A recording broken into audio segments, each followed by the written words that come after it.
Hey, you, wake up. It's Saturday morning and it's time to jump on that to do list. But that home improvement project doesn't have to be a chore. Before you jump in, tune in here to About Your House to listen and learn from the most experienced and reputable contractors and service providers in the industry. On today's show, we have Matthew Query of Freedom Contracting Services. About Your House is brought to you by PutToolsInSchools.org, connecting students to tools of the trades and raising awareness of the many career pathways.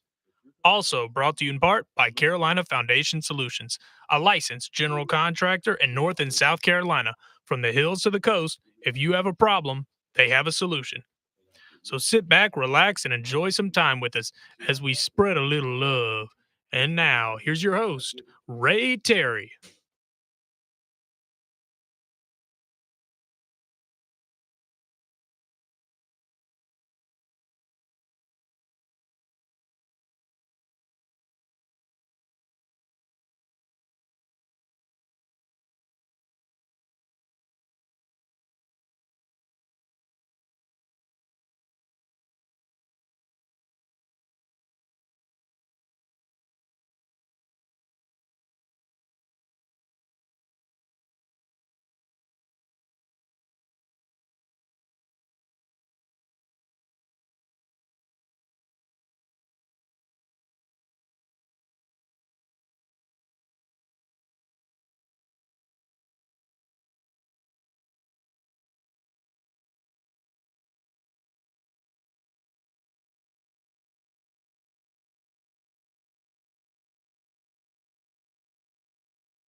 And good morning to you. Beautiful, beautiful day outside. Get up and smell the roses. They're blooming somewhere, I bet you. And take you a big old whiff. Take your shoes off and walk barefooted. Get healthy. Yeah. Drink you a big old cup of coffee. Sit down, relax, and enjoy 3 hours of Ray Terry running his mouth. Ain't that something? You betcha. All right. Happy Saturday morning to everybody. It's absolutely been beautiful outside. Right now, humidity 64%.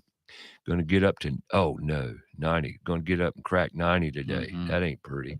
However, looking at the 10-day extended forecast, that's only a 90-degree day in the forecast for 10 days. That ain't bad. And we're going to get down in the lower 80s a little bit. You think it's headed to fall or something outside. Actually, it's still one of the hottest months of the year. Don't be fooled. Matthew Query's in the house. Good morning, sir. Good morning. Freedom Contracting today. Actually, it's Freedom Home Services too, but we're going to cover all that with Matthew and talk about a lot of stuff today. He's, how long you been home inspecting?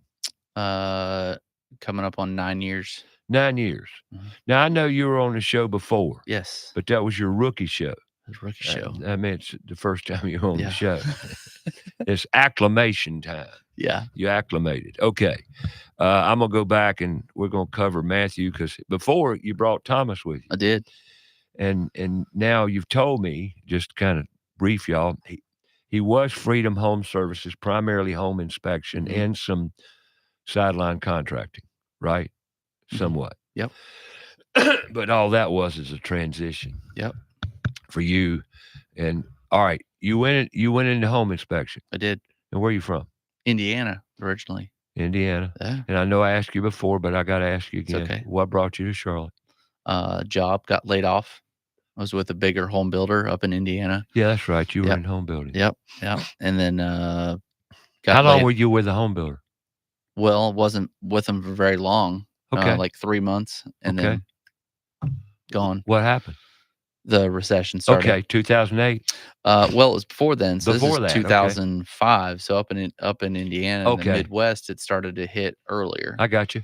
Okay. And my boss said, "Hey, I like you, but I can't keep you. But would you be willing to find another place with us?" And I said, "Sure." So they had me interview What at a builder, different can I place. ask? It's Pulte. Okay, cool. Yeah. Yeah, they're up in excuse me. They're up in Michigan. Ooh, I have a coughing fit now. Tickle, tickle, tickle. Yeah, so I moved down here in 2006.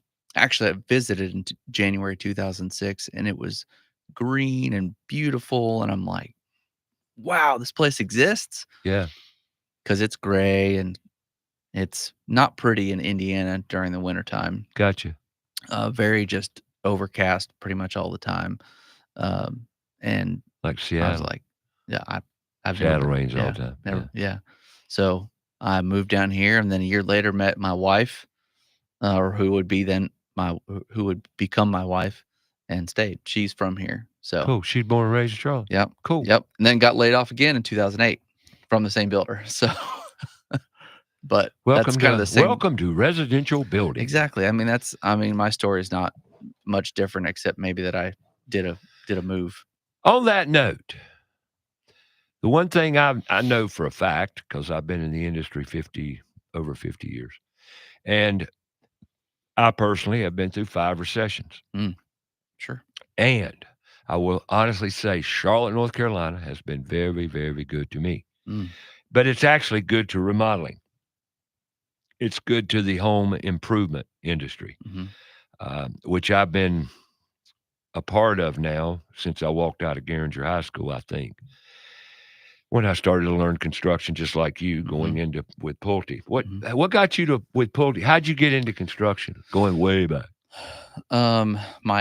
My dad was always handy around the house, but my grandfather, I would say, is probably. So you grew up with tools. I did, yeah. My grandfather was a mechanical engineer, and you may love this. I'm sure you'll love it. Actually, houses didn't have HVAC.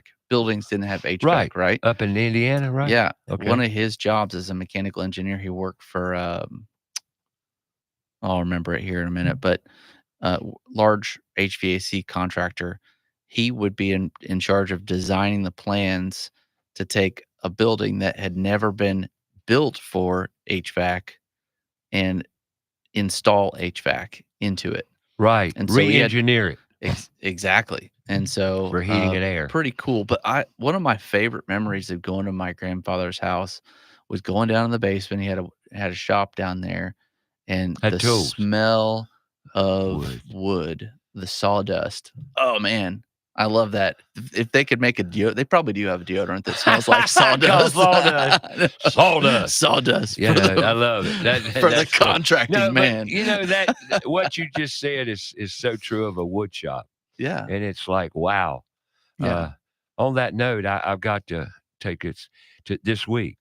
Put Tools in Schools. The Toolbox got a donation. Oh yeah. Of tools from actually passed, but it came from a woodworker that had these tools in his house. I think he had a shop somewhere, and he had a 48-inch, 6-inch wide joiner Delta, and we got it. I say I got it. I don't have it, but the Toolbox has it now.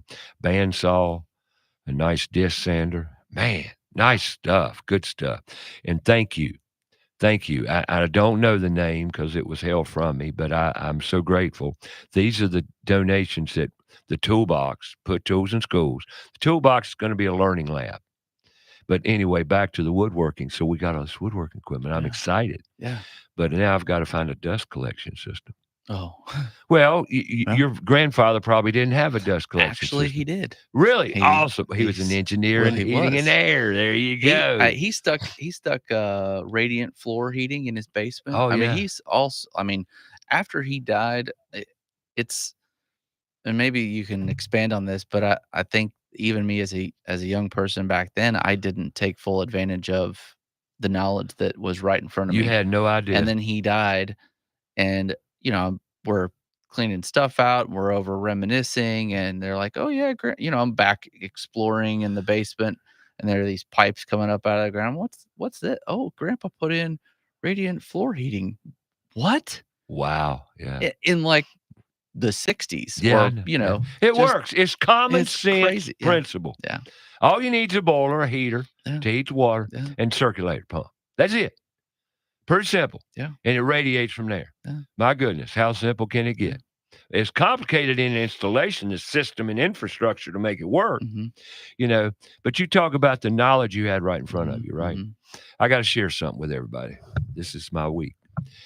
As you know, I'm a big advocate for putting tools in schools and teaching kids how to work. And it has more to do with mental health, creativity, imagination, and mostly empowerment and raising self-confidence in kids. I love that word.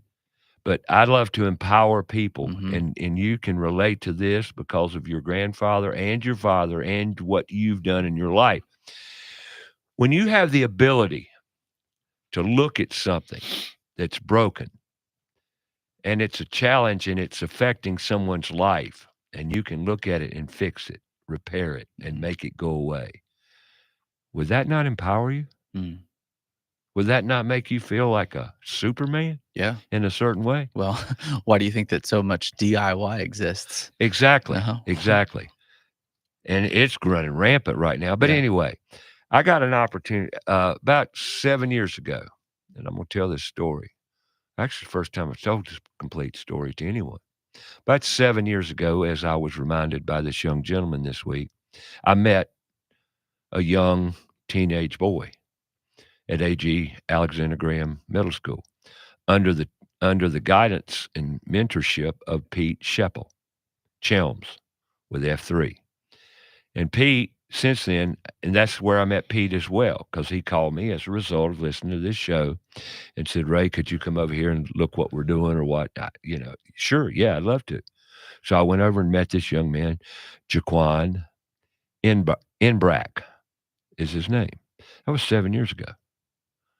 So I called Pete last week and said we needed to meet. He's a treasure, by the way. We become friends, constituents, and motivators, mentors. Collectively, but with Put Tools in Schools, the F3, all this stuff, because we need more mentors. We need more male leadership role. Okay, role models. Okay, and that's what Pete was to Jaquan. So I called him up. I said, "I need to meet you and get something, get that piece of whatever. We need to connect." He says, "Well, I'm gonna be over Plaza Midwood between 12:30 and 1:30." And I said, "Fine. Where can I meet you?" And he said, "Why don't you just come to have lunch with me and Jaquan?" I said, "Fine." So man, that's perfect. So here I am 7 years later. I'm sitting beside this young man that ain't a young man no more. He's a man, 20 years old. And he's had his bumps and grinds. And he didn't graduate from high school, nor does he have a driver's license. But the one thing I know he's got is a great mind. Because I sat there at this, and then I said, "What are you doing the rest of the day?" He says, "Nothing." I says, "You're going to go with me." So I took him. And I need help over the toolbox because it's this 4,000 square foot space that we're going to make a learning lab for training, for teaching, for connecting, all those things. And I need help. It's overwhelming, actually. I'll be quite frank and honest. It's overwhelming. We need help. And this young man just shows up. And now I've spent 3 days this week, Wednesday, Thursday, and Friday, with this young man. And I've been teaching and giving him my knowledge. And he's loving it. And he feels, even 3 days after starting, he feels empowered, and you can tell his whole attitude is shifting. And it's because someone cares enough to lead and teach. He doesn't know how to read a tape measure, but we're going to end that real quick. We've already had 3 lessons. And I gave him a simple math test yesterday, 10 questions, to give me a feel of where, because his GED said, I said, what's your weakest area? He said, math. Okay, we're going to work on math. And, and once you master a tape measure totally, you got a pretty good grounding in math. Would you agree? Yeah. Wouldn't you? Yeah. And because you can connect the dots, because once you master a tape measure, you can do carpentry work day and everything else. Mm-hmm. It's amazing what a tape measure is a foundational learning for. I mean, it's incredible. But anyway, and I'll share this with the world right now. Those 3 days have changed me personally because it's given me more purpose, and I get emotional to interact and give what I've got to someone else and have fun doing it, and be patient, be understanding, talk to them, not down to them. And it's just been very rewarding, and it's really given me great insight to what I'm already doing. Mm-hmm. But we need more of this, and that's what Put Tools in Schools is all about. Love it. And he had he had every day's a new day in learning, because I mean, you can go in the warehouse and I can pull something off a shelf and say, what's this? And I said, you didn't ask him to find a board stretcher, did you? Yeah. Well, we got a planer. Oh, yeah. We got a planer this week. Good Porter cable planer. That's great. That was in the pile of tools. Yeah, that's great. And you know what he did? All those tools are dusty, and they're dirty. They've been sitting for a while. Mm-hmm. He cleaned them. I said, you're going to clean this up. You're going to clean them all up. Mm-hmm. And as you clean them, I want you to look at them, plug them in, turn them on, check them out, be safe. And we talk about safety. And the bottom line here is, here's a young man that is excited now. Yesterday afternoon, I said, do you want to do this? Question, do you want to do this? And his answer was absolutely, which gave me which empowered me to be the best version of me I can be and help that young man and all the others I can help, which that's what Put Tools in Schools is about. But right now, I got to take a break. Clock says take a break. Turn the volume up. I can't hear it. There you go. Important discussion. Mm-hmm. That's right. We're going to talk more about Put Tools in Schools upon our return, because I got to give an update sometime. So I'll do it 2 or 3 times. We're plowing into the new school year, folks. Got to teach these kids more opportunities, more empower them, more knowledge, only for creativity and imagination, because you know what? It's the way God intended it to be. We're all creators. All of us. We just need to exercise it. When you don't create, you don't think. And that's a fact. I didn't do that. Somebody else did. We'll be back with more About Your House right here on Fox Sports Charlotte. If you want to call in, 227-8986. That's 704-227-8986. We'll be right back.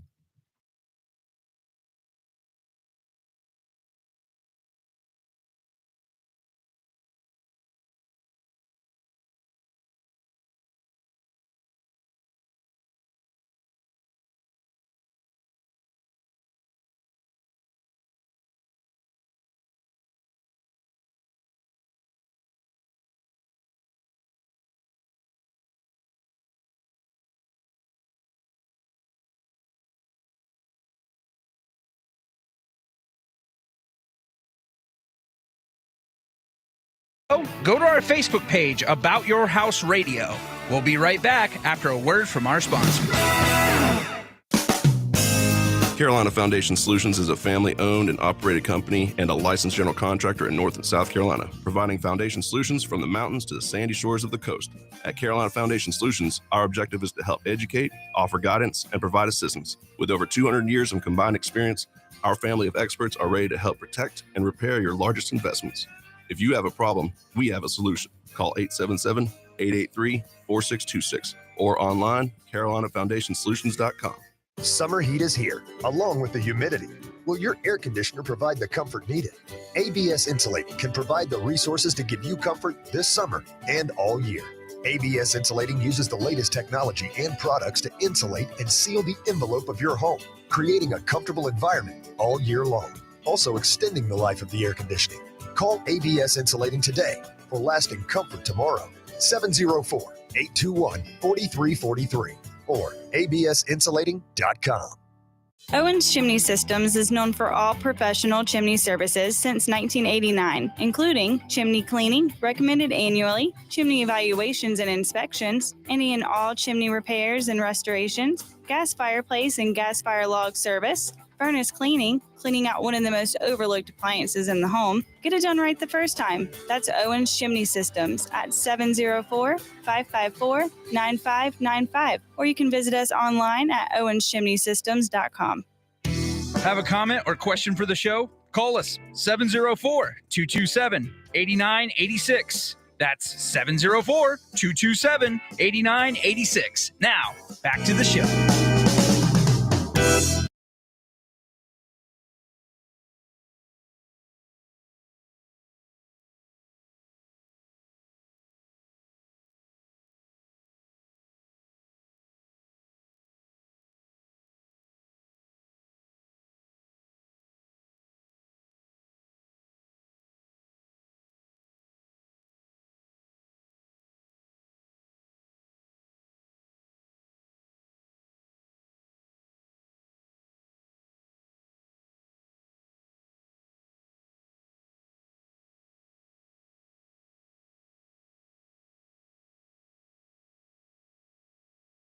All right, welcome back. I want to invite, encourage, and beg. But please, we need your support moving into the new year. I just told you about this young man over at the Toolbox we're teaching. We're going to be doing this to many, many, many kids throughout this school year in the community and the schools, and we need industry. We need industry to partner with us, or call it what you want. We need y'all to show up at some events and engage these kids, give them insight and information on the career pathways and opportunities available to them because they otherwise don't know it. So we need to do it. Now, we've got a brand new website, and this is what I want to invite you to go do. Invite you to go see the new website, puttoolsinschools.org. Donate, sign up for the newsletter, whatever. You want to be connected, you want to support, you want to do something, go there and just sign up to be a part of it. Okay. That and then you can get updates. Now, whether you participate or come or what, that's on you. I get it. But anything's better than nothing. Okay. Because these children, this is about kids. This is about our youth. That's what it's about. Certainly not about Ray Terry. And it's certainly not, honestly, it's not really about the tools. It's about creativity. It's about mental health, giving these kids, like I said, self-confidence, the ability to overcome fears of doing things themselves. And unfortunately, our education system entraps our youth mentally. Now, you may not see that or believe that because your kid would never do that. Well, I'm sorry, but it's happening because that's just what the schools do. And it's not the teachers that are doing it, it's the system. So I made a post last week how much I love teachers. So please don't take this personally. Has nothing to do with you, and I can expound on this, but I'm not going to because it would just aggravate. That's a good word for pissing people off. Yep. Because they get so wrapped up in it. Well, I get wrapped up in it too. The other night I went to an NKBA meeting, National Kitchen and Bath Association, and I was sitting there and I got wound up. I wish I hadn't, but they said, "Whoa, you get crazy about this." I said, "Well, there's a reason. If you knew how bad it really is, you would understand. And I've been around a lot longer than you have." So anyway, puttoolsinschools.org. We need industry to support us. We've just sent out last week. We had a great week and we we had a great week in learning. We've got a brand new website. With that brand new website comes the editing and marketing and email and database and all this stuff that keeps up with it. It's all in there. But how do you do it? How do you make it all work? Well, Jack Silas, I love you. Jack Silas he's on the board of directors with Put Tools in Schools, has embraced the website and the editing and the upkeep and maintenance. Now he's going to train all of us, but he's the go-to guy. Anyway, done a great job. Sent out emails this week to the industry and education people, and we need more schools on the schedule. On this website, there's an events tab. The events tab has a calendar. That calendar will be kept up. The events are going to be on the calendar. Like right now, we're going to spend time with the West Boulevard Ministries, I think every Monday evening for a couple hours. Tuesday evenings, we're going to spend a couple hours with Center360.org kids up at Francis Bradley Middle School, teaching them tools, tape measure reading, creativity, what all the things that are out there for them to consider that they don't get in our education system. So we've got those planned now. Yesterday, talked to Mount Pleasant High School. They're going to pick a date in September to have a trades career day. And we're at Put Tools in Schools. We collectively will meld into a program that can help the kids. I don't care where they're at. Now, I can't do that. You think I'm talking big, aren't I? Can't do it without industry. Can't do it. So this is all working. It's all happening. And I'm so grateful to all the help and all the people that have stepped up this past year. And it has been 1 year this week that we had our first organizational meeting. So it's been a year. And we've gotten a lot done and made a lot of progress, even though we didn't go to attend a lot of schools last year because I angered people and they didn't want to work with me. And it's not working with me. I'm working with y'all. Although, you don't like all you hear sometimes, but hey, life ain't all peaches and cream, is it? So anyway, that's an update somewhat on Put Tools in Schools. A lot of activity. I need your help. I need this community to step up and help. And here's what we really need. We really need a lot of things, but we need instructors. They're falling by the wayside like crazy. They're getting old. They're aging out. And it's amazing that at 73, I'm still doing what I'm doing. And I hope I can continue to do what I'm doing. But we need elderly to step up, get involved in this. When I say elderly, if you're above 50, 55 years old and you need something to do that's going to give you purpose. Now, I know you say, well, I don't want to work with a bunch of bratty kids. And I've heard that. I've heard it. Well, how else are we going to, how else are we going to fix it? Work with it. I mean, it's easy to run away from something. But we've got so many problems and issues in this country right now. We can't run away. We've got to embrace them and hit them head on. And not argue about it, not fight about it. Love. We can love each other and get our way through anything. Mm-hmm. Love, understanding, cooperation, collaboration over competition. You don't have to be the best. Just step up and do something. Rising tide raises all ships. Thank you. And it does. So let's do it.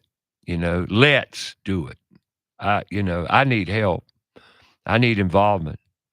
And more than anything, I need it for them. And who is them? The kids, the students. Students are happy right now.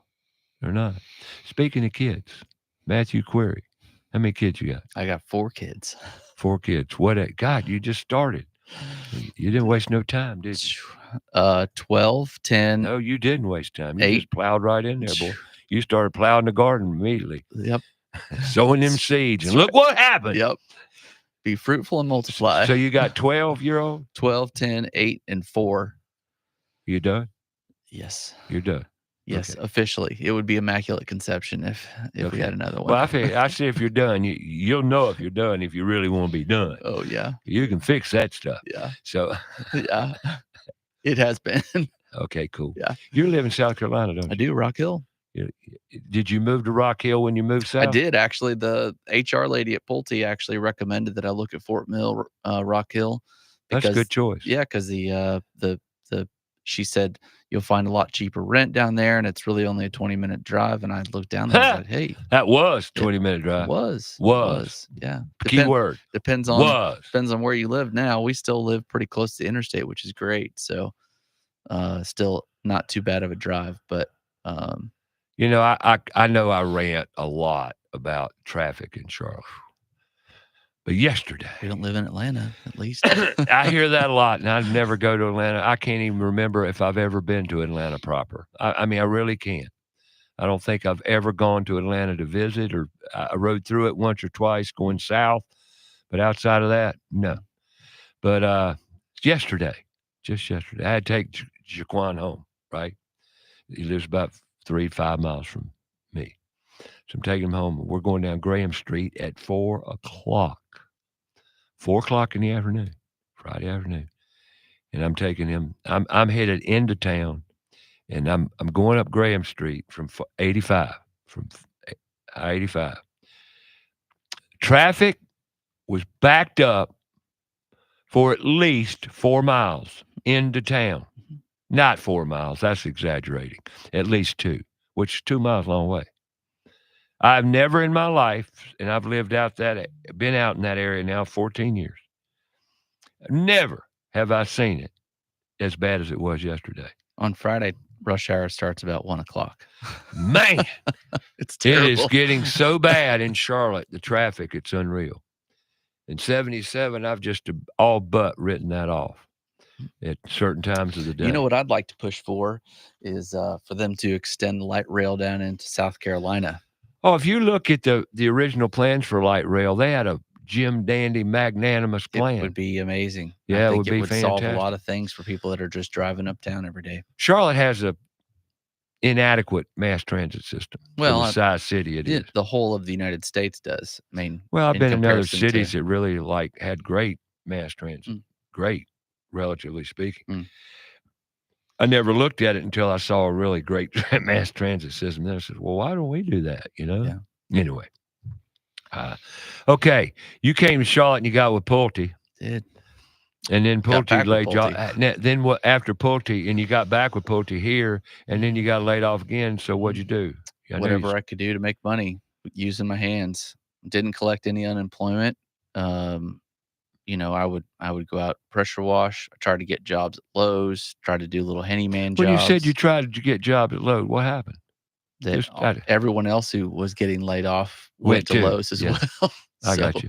Yeah, Lowe's and the big box stores. Yeah, right. Yeah. But anyway, that I probably wouldn't have been really happy there. I was just looking for. No, work. you wouldn't have been.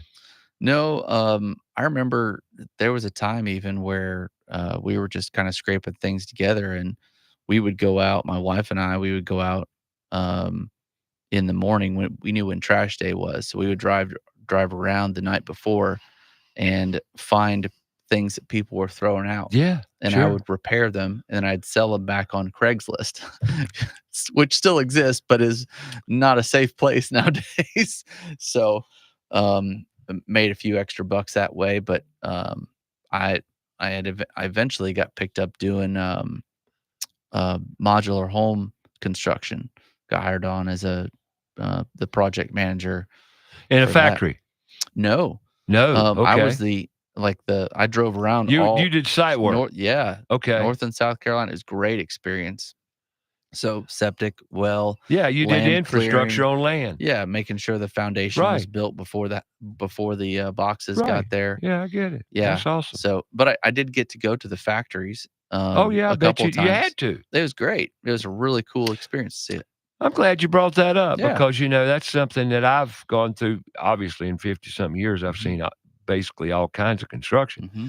And modular homes really intrigued me, as it still does today, because of I had an on-site tech, the company that came on the show here, Dwight Morgan, and they build sustainable housing, all commercial metal studs, all metal construction. But anyway, to your point, modular homes, to me, there's some good, better, best. Obviously, there's of course. But man, you get a good modular home, you can't. I don't think you could buy a stronger, more substantial house, because remember, these modular homes are built under roof. They are, but they also have to withstand being driven down the road at 70 miles an hour, being picked up by a crane, being driven over all sorts of terrain, and still holding together. And you won't find many cracks in that sheetrock after all that happens. Everything is put together in a factory, like you said, but it's there really isn't even any nails. It's that glue foam type stuff that they put. Polyurethane foam Yeah, and they glue. put everything together, and it is super, super strong. They're great structures. They really are. Yeah. And I've told the story before. I was down in Concord one day doing a dryer vent, and I kept looking, and I was looking up, and I said, "Man, this house is stout." I was looking at all the framing members and Mhm. all the way it was put together, and I said, "Whoa!" Then it was strapped Mm-hmm. with a big old steel Mhm. rod driving in the ground, and right then and there, I said, "This is a modular home." And I was looking at it, and I went upstairs, and I asked him if I could, see the house, and actually, she was very rude. Oh. She said, "I'd rather you not." Oh. And I very rarely got that in my years of construction, Mm. but she said, "I'd rather you not." I said, "Okay." So I didn't see much of it inside. She wouldn't let me, and that's okay. Yeah. But I saw enough underneath because, Yeah. after all, I saw more underneath than I could have seen really up top. But anyway, I just said right then, I said, modular homes are stout. I mean, if they're built like this. Mhm. Then I got thinking, obviously, about they're built in dry weather. Mhm. They don't get rained on. Mhm. They're built totally inside, controlled environment. The quality's got to be somewhat better because, and speaking of that, and this would be a great opportunity to go in here. You've seen a lot of quality issues over your career, and So many quality issues. what's a major quality issue you kept seeing over and over? And when I'm saying quality, you've done home inspections for new construction. A lot of them. There you go. Lot And of I didn't know when you said a lot of them, you've done a lot, A lot. and Not just while I was working with the builders, but as a home inspector, independent and home home inspector. inspector. Yeah. Right. What's the biggest thing you keep seeing repetitively? Is there such a thing? I mean, it depends on which area you're looking at. I mean, Well, framing. Framing. trusses. Okay. I would say the majority of houses have at least one broken truss. Many houses have many broken trusses. The trusses are not set properly. They're wavy. They're outside of the tolerances that are allowed for truss installation. Sure, every 24 on center or whatever, and they exactly. vary. Yeah, trusses are not taken care of like they should be. They're dropped in the mud. Sometimes, if the project manager isn't on his schedule, they'll be dropped early and they'll be sitting because rain delays, all that stuff happens. Oh yeah. Yeah, if you're not managing your schedule, which is what the project manager does, then they sit there and they get moldy. And yes, there's organic growth that grows on these trusses, and it does obviously die, but you still have that issue. There's all sorts of things, and you wouldn't believe the pushback that my clients get from builder. Maybe you probably would, but Yeah, I do. You Yeah, deal with yeah. a bunch of men. it's I would say one of the things that is most frustrating to me, even just as of this past week, Thomas was doing a pre-drywall inspection.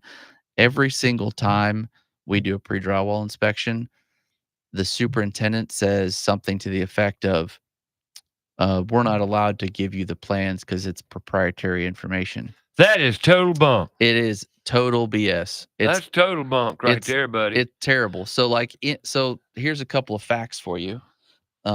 North Carolina doesn't require a plan review. State of North Carolina does not require a plan review. Charlotte does. Well, Charlotte does, but the state of North Carolina Right. doesn't. It's left up to jurisdictions. And so you go to most areas. So like South Carolina, I can do a public records request. Builder says, "We're not giving you the plans." I said, "Fine, that's okay." I'll call York County and say, "Hey, I'd like to do a public records request on these plans for this house." No problem. Digital plans sent to us. We're able to look at the house and evaluate it. But the builder wouldn't share that with you. No, and it's how the builders are trained, what to say. And I don't, I for the life of me, I don't understand. I know kind of. I know from their perspective why they might not want to show the plans because there are a lot of unqualified home inspectors. As I told you last But time, there are a lot of unqualified builders. well, there are, but as I told you last time, if you get a home inspection license, it allows you to do pre-drywall inspections. You could have been a computer programmer before, and you passed the test, and you're a home inspector now, I know. and you don't know how to do pre-drywall inspections, and you go out and you're like, oh, okay, well, I mean, this wood looks kind of weird. Let's write this up.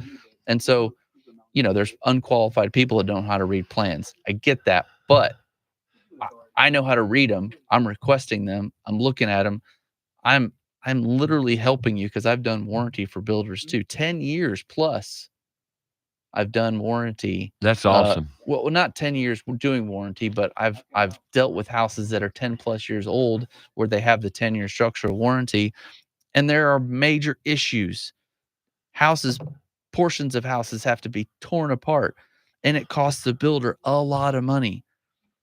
If you would have just shared the plans with us at the beginning, let me find these things, all of this stuff, I'm working together with you. But see, they don't. They don't, and I don't understand why.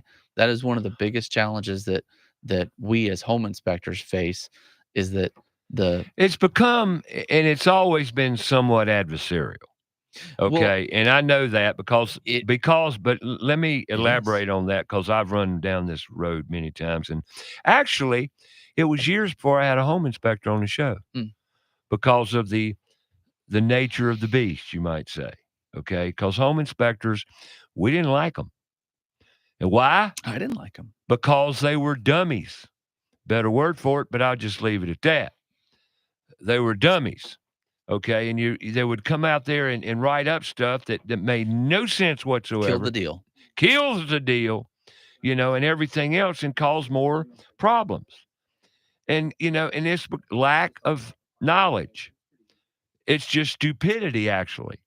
Now, I get everybody needs to make a living, and if you want to be a home inspector, you can go online, take the course, pass tests, and voila, pay the bucks, and you're a home inspector. But you never inspected a home before you took all this thing. And see, that's where I have a beat. But yet we talked about this, so I'm going to hit on it a little bit. We have become totally certifiable in nature. To whereas if you don't have a piece of paper certifying that you're smart, well, you don't know anything. Well, how's that working for us? Not too good. Because, like I said, now, and I've got to elaborate a little bit here too, and I'm sorry if it upsets people, but that's just get over it.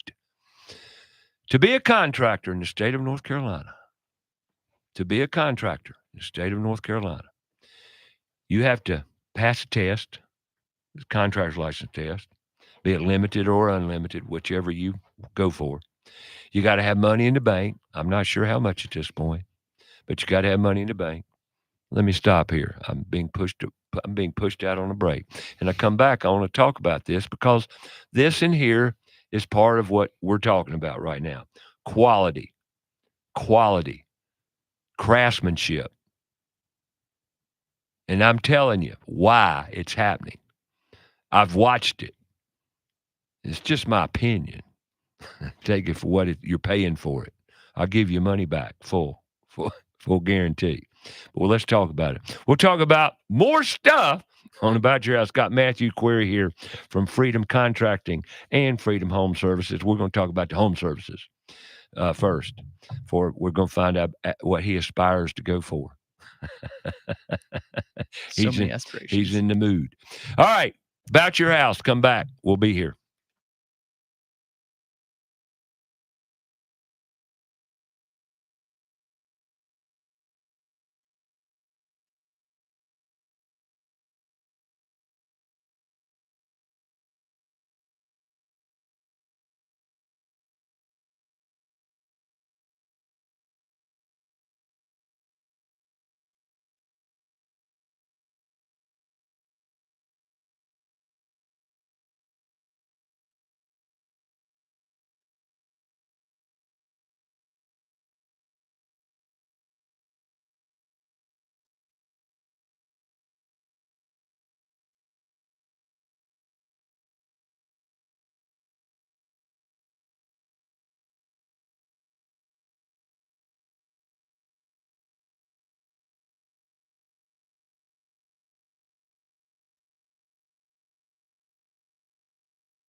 House Radio.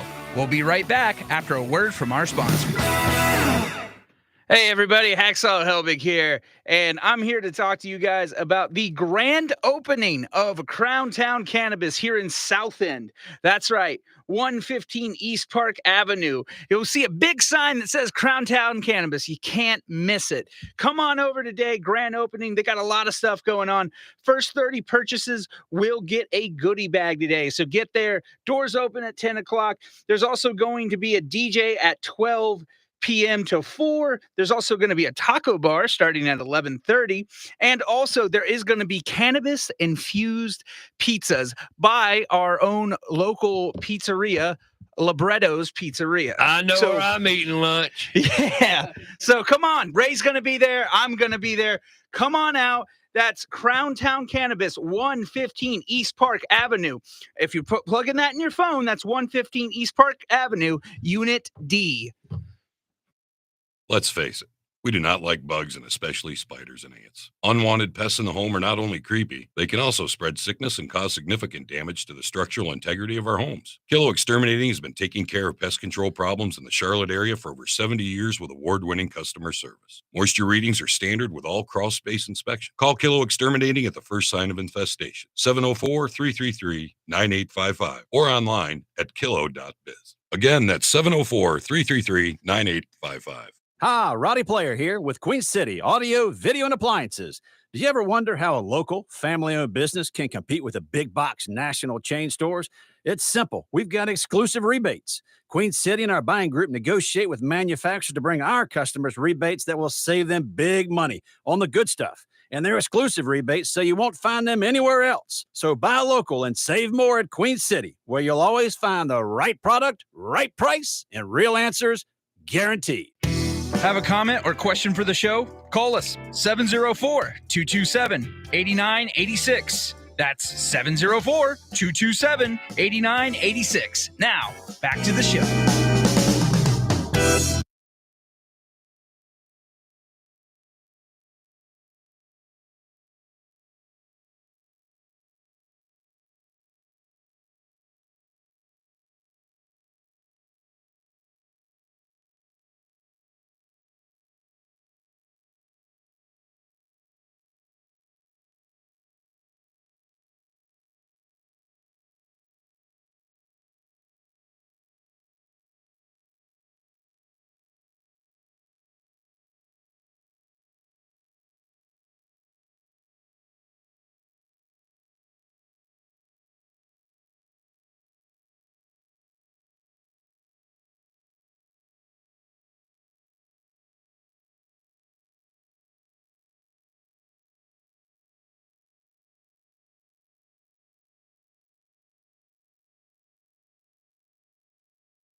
All right, welcome back. Matthew Query in the house talking freedom contracting. But before the break, I was talking about the requirements to become a licensed North Carolina contractor, residential contractor. Now, commercial gets a little bit more extensive, but you're going to get my point here. Okay, so I want to be a contractor, a licensed contractor. Okay. Yeah. Okay, excuse me, Matthew's over here. You got to join us online to see that. Right. And by the way, we're on YouTube Live and Facebook Live on About Your House Radio's page. Okay. If you go, you can take a course, and you can take a privately held course or CPCC course, how to pass a contractor's license test. That's the name of the course. Passing, it might be worded a little different, but you get the gist. You write your check, pay the fee, go to these classes, take the class. Now you've been trained, taught. Trained's not a good word. Taught how to pass the contractor's license test. By the way, it's an open book test. He's in South Carolina as well. So now you're taught how to open the book and find the answers to the test questions. Okay. So has nothing to do with building a house or reading the blueprints or anything really about building a house. Okay. You go to Raleigh, you pay the fee, write that check to attend and take the test. You take the test, and you're required to get, I think, 3 recommendation letters, and you've got to have X amount of money in the bank, and you got to pass the test. And then guess what? Voila! You are a licensed North Carolina building contractor. You see something wrong with this? How about you? You see something wrong with this? Yeah, same way with home inspections. This is what's driving me crazy, because an electrician ain't that way. You got to have 4 years field experience, validated 4 years field experience to become an electrical contractor. Why wouldn't that pertain to building contracting? Why? It should. And especially with what we're fixing to talk about, and we've already been talking about, we're talking about building quality. I've even got a new policy, and that's mine, and I don't care who follows it or who even cares anymore. I won't work for contractors. I won't. Why? I just told you why. Stupid has become a serious disease. And if I go out and you're not ready for me when you call me, it's going to cost me money. And now, granted, it's not all about money. I want to come out there and help you, because that's what I do more than the money. I want to help you. But I can't go help stupid to a certain degree. And when I go out to jobs and 2 or 3 items I can't do because you didn't do it right, affects me. And that's what I see over and over and over again.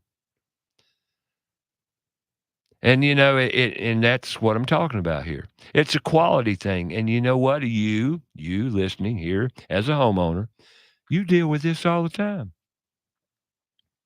It's a way of life. We've lost work ethic. We've lost quality values. Do it right the first time. Those things don't apply. It's all about the money, unfortunately. And that's what we've come to. Would you agree or disagree, man? I would agree. You know, and what you're seeing, and now they want it back to the root of what we're talking about. Building contract. Now it's become totally adversarial between not totally, but it's pretty adversarial. Yeah.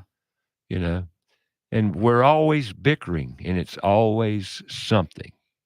I mentioned earlier, rising tide raises all ships. I mean, I think part of what I do, what I've trained Thomas to do when we go and we do these pre-drywall inspections, is we're very, very careful about how we talk to the client. And one of now, the who things, is the client? The person building the home. So the person building the house with said contractor hires you to go do the pre-drywall inspection. Yes. Which is used to. Now, I'll admit this. I didn't believe in all these inspections, but now 10 years ago, I'd have said the same thing. I hated home inspectors. I tell anybody I hated home inspectors, and then I became one because I thought I could do a lot better. Well, you wanted to raise the bar. I did. And I did. I'm proud of that. That's awesome. Yeah. I don't know where I was going before and Preston Sandlin. Yeah. He's another guy. Yeah. Totally. We've had this. Yeah. We've had this conversation on air with him. Yeah. Yeah. You know, if we're talking about raising the ship, you know. Yeah. Well, I will tell our clients, hey, everything that we found here is really normal. Like, this stuff might scare you because you think a new home construction is going to be perfect, that you're not going to have any issues. That's just not true. That's why you hired us. We found some stuff. This is not a big deal. You're wide open. Your studs are exposed. Everything's exposed. You're fine. Everything can be fixed at this stage really, really easily. There's no tearing out the walls, anything like that. Nothing that I'm saying in this report is a is a bash against your builder. Look at the community. You see that you're not the only house that he's building or she, right? And so like they don't have 4 or 5 hours or 6 or 7, however many hours we spend depending on the size of the house to spend in your house looking at your home. It's not against them. So don't take this information and say, well, I've got a really bad superintendent. This is just coming alongside them and giving them some additional information that they're not able to gather You themselves. try just to because you try to ward off the complications. Exactly. And I'm not trying to throw the builder under the bus because Right. I've been one and I know what it's like to run 30 houses.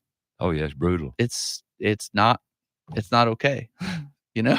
And I was in 4 different communities, 3 different code jurisdictions doing that. But now let's explain to people what a pre-drywall inspection is, Yeah. if you would. Yeah. So Is it ready for drywall? The insulation's done, and there's an insulation inspection too by the code There is. enforcement. Is there There- not? well, yes, and we can get into that in a minute. I personally had a insulation inspection approved by the code enforcement official from the truck. It was raining. He didn't want to get out of the truck. Handed me the yellow slip through the window and said, "Have a good day."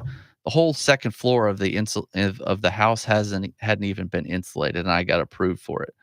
So, that happens all the time. Yeah, all the time. Code enforcement doesn't inspect houses. They have, and this isn't a bash against code enforcement either. Sure it is. It's not, because they No, I'm kidding. they have I talked to one Excuse one me. guy one day, and I said, "Oh, you got a busy day?" I was his first stop. I got 45 houses to look at today. There's no way. Exactly. He said, "I'm not getting to it anyway." But that's why code enforcement can't handle it all. That's why you need a private home inspector to come in alongside the builder, the code enforcement, because we can spend that time. Homeowners think that they're going to spend $0 when they're building or buying a new house. And I think that's, The system's going to take care of me. well, yes, but I think that's part of a poor expectation that's probably not set by a real estate agent when they go under contract. And maybe it is, and I actually know a lot of the people that I work with do set those good expectations. But people come in and they're like, "Oh, well, this is going to cost me $800 to do this pre-drywall inspection." Yeah, but I found 12 structural issues. You have studs missing, you have anchors missing, you have broken trusses. Do you know how much money I just saved you? In future problems. Do you know how much a structural engineer costs just to write a letter, not even including the contractor that needs to come out and fix the stuff? I mean, you're looking at between $400 and $800 for $400 for a engineer letter, $800 for a stamped letter, just for an engineer. And I've come out there and I found all these issues, multiple, for $500 to $800, and you don't want to pay that. And I find this on pretty much every house. It's ridiculous. Code enforcement can't come in and find all the stuff because they don't have the time. Now, when you inspect, well, we got to take a top of the hour break here. We're going to take a top of the hour break and come back with more information and education. State of the Union. That's kind of what we're dealing with. State of building. And, we don't mean to be negative or anything. We're just laying it out there. Facts. People need to know. These are things you just need to know what's going on. Okay. And call it good, call it bad, call it what you want. I don't care. It's the way it is. It's just the way it is. And all we're doing is just putting it out there for you to know. Okay. This is a home inspector. Has been for how long now? About 9 years now. 9 years. Yeah. And he's out there playing in the trenches. So come on back. He'll share. Crawl spaces. Yeah, crawl spaces. Playing in the crawl spaces. A lot of them. And that ain't a bad thing, really. I kind of enjoy crawl spaces. But, they're interesting. You learn something every one you go under. Yep. Come on back. We'll talk about it right here on About Your House on Fox Sports Charlotte. Download the free app. Stream us live. By far the best way to hear us. How you listen? I'm on Facebook. Facebook. There you go. Facebook Live, YouTube Live. On your browser, foxsportsradiocharlotte.com. We're out there. About Your House. We'll be right back.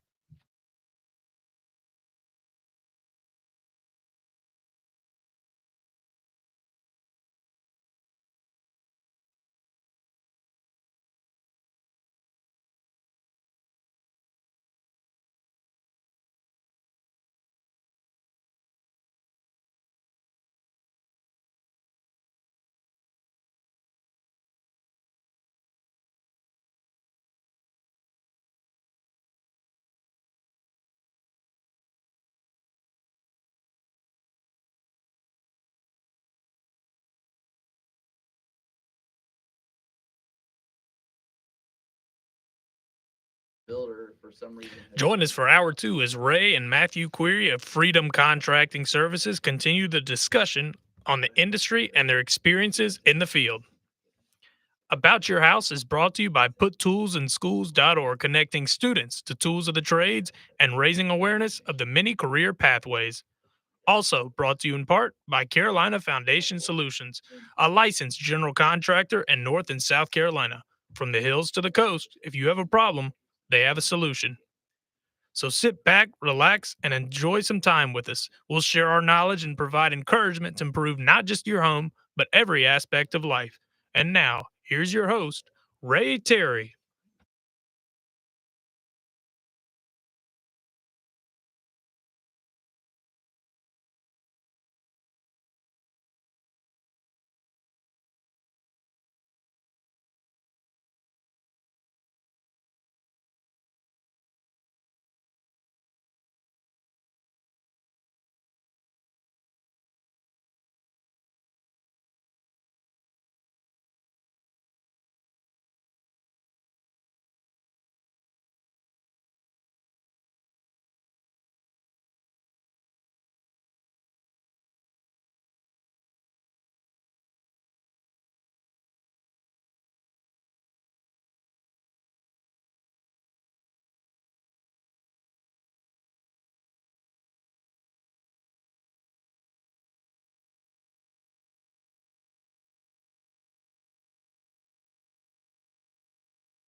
All right, welcome back. Hour number 2 here on About Your House. I want to remind you of, we talk about a lot about networking and being the best professional you can be. I mean, I talk a lot about NARI, the National Association of the Remodeling Industry, which I was very active in for, many years. Still am to a degree. And on August 22nd, their meetings are typically the last Thursday of every month. And they're at a location in and around Charlotte, sponsored by somebody within the industry. This month, not quite the same old. We're August 22nd from 4 p.m. to 6 p.m. at the Horseshoe at 1515 South Mint Street. That's from 4 p.m. to 6 p.m. You can go online, get more information. That's narycharlotte.com. I highly recommend to anybody that's in the industry to get involved in the industry through associations, through networking, through just associating with other people in the industry. Charlotte's full of solid, great, and, as we sit here and criticize construction and building, and there's two sides to the coin. You got great and you got lousy, okay? And everything in between. Sorry, that's just the way things are. But get better, become more proficient, much better at your craft. Attend these meetings, network, and learn from other people that possibly have been doing it longer and can offer you more education and information that can benefit you. So, and don't look at it as you're going to spend dinner with your competition. You have no competition. The only competitor you've got is yourself. If you get up every day and you want to be the best version of you, that's your job. That's it. You don't have any competitors. When we started NARI back in 1990, it seemed to be an overriding theme that we're going to compete with each other. Never did. I never looked at it that way, and nor did my peers, the first members of NARI. And we sat down at the meeting, monthly meeting one night. We all agreed that we weren't competitors. We're peers within an industry that needs more improvement. And it was our journey to improve the industry through professionalism and education. And NARI, the National Association of the Remodeling Industry, has a great, great educational program and certifications. Now, I've criticized certifications in a way because certification is nothing but a piece of paper. And it costs you to maintain that piece of paper every year. But the knowledge is what I'm after. The knowledge to be the best version of me I can be. I don't care if you see a piece of paper on my wall. But see, I'm a little different. We've been trained. We've been educated to be certified, to have the piece of paper, to verify that we have intelligence. Yep. And that's where we've come. And it's not necessarily, I don't agree with it. From a home inspector's perspective, we are not very nice to each other when it comes to raising each other up and not feeling like we're each other's competition.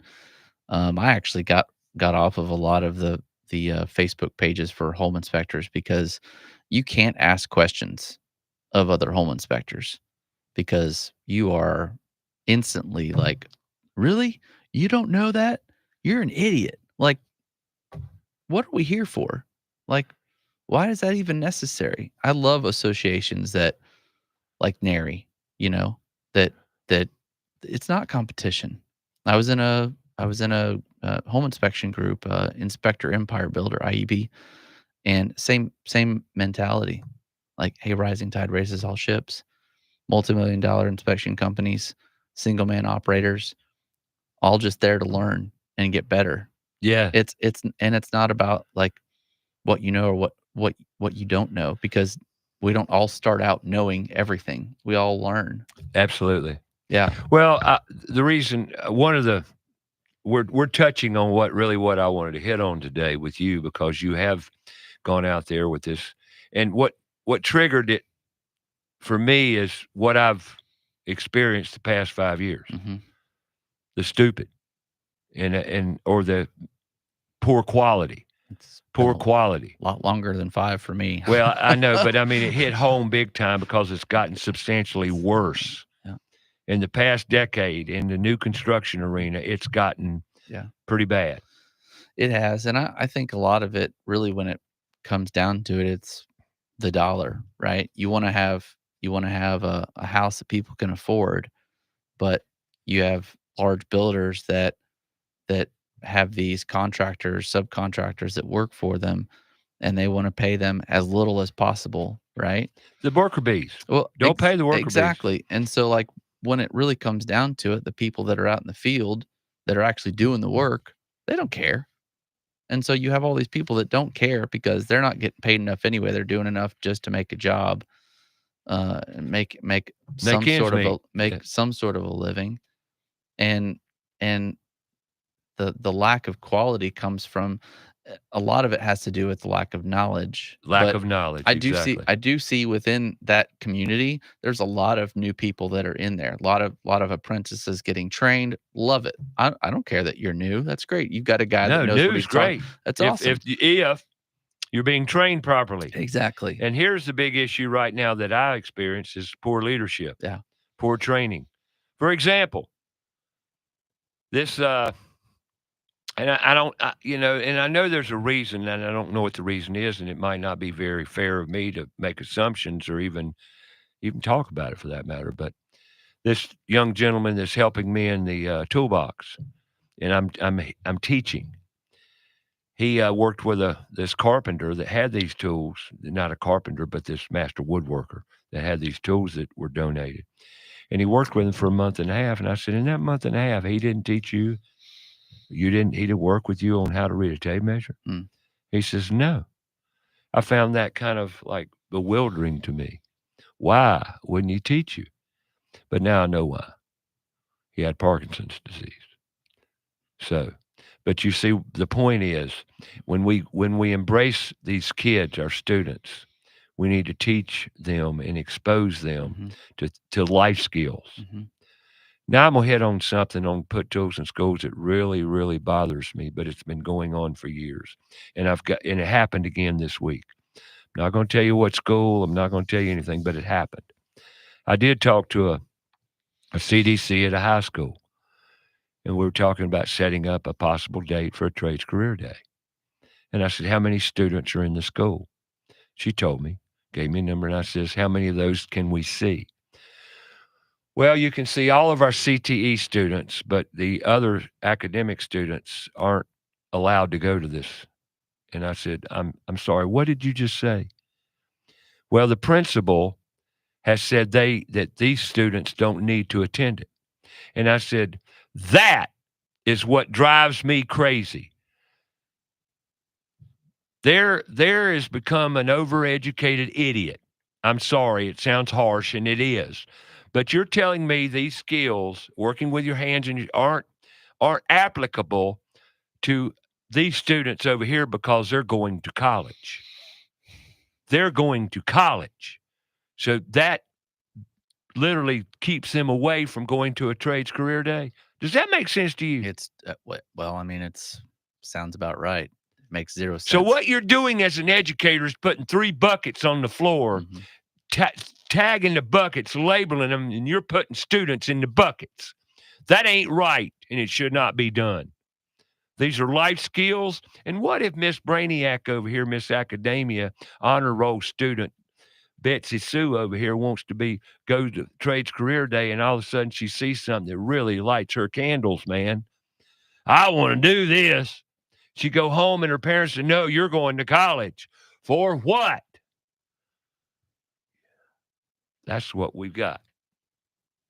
And see, they're doing this. They continue to do it. In other words, what you're doing, and you don't realize it, you're making a coal pile. You're making working with your hands, your mind, and your imagination less than.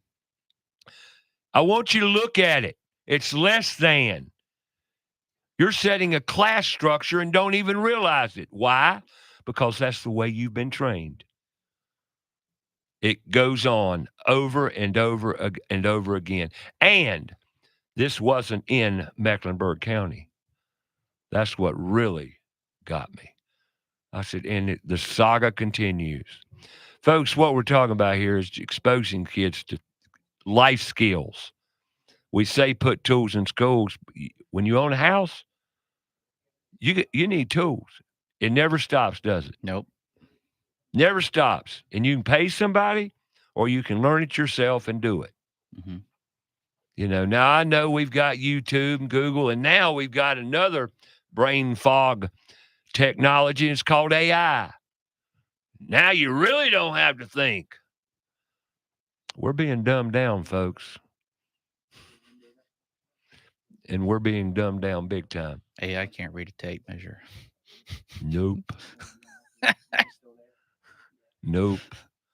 So anyway, but you know, Matthew, you've seen, now you were talking during the break too, you had to sign an agreement to inspect some contractors' houses. Yeah, it's becoming more common, unfortunately, where larger builders are sending contracts to us to say, hey, when you come on our site, it's also like a limitation of liability, right? If you get hurt, blah, blah, blah. We're not liability, okay. Insurance. But, Yeah. More cash cows. You can't get on the roof. You can't climb on a ladder. You can't get in the attic and walk the trusses. You can't open the electrical panel. You can't, did I say get on the roof already? Yeah. Yeah.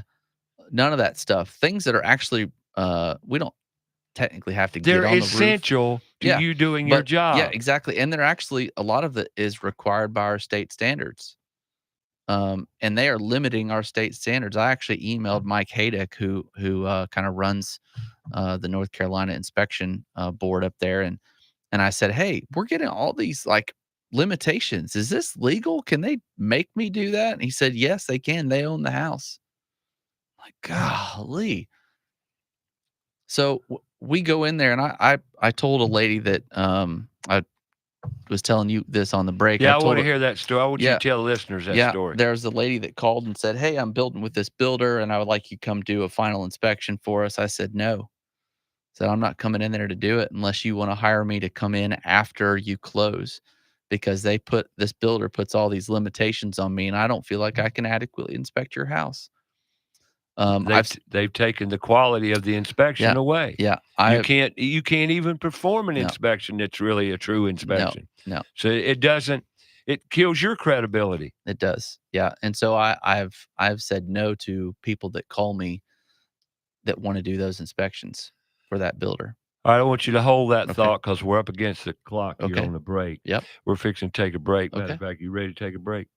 Can you push your button? I'm going to take it a little early because I want you to come back and finish this story, because this is indicative of what's going on in the construction industry, residential construction industry, that's become totally adversarial. Now, if you think about time, how much time do we spend on chasing stuff and stressing over stuff that's not necessary? This is what we're talking about here. Added stress, which no one needs.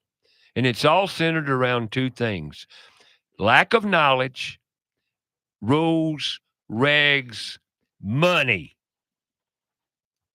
It has nothing to do with quality or taking care of your fellow man, humanity. Money and control. We'll be back to talk about it right here on About Your House. Tune in.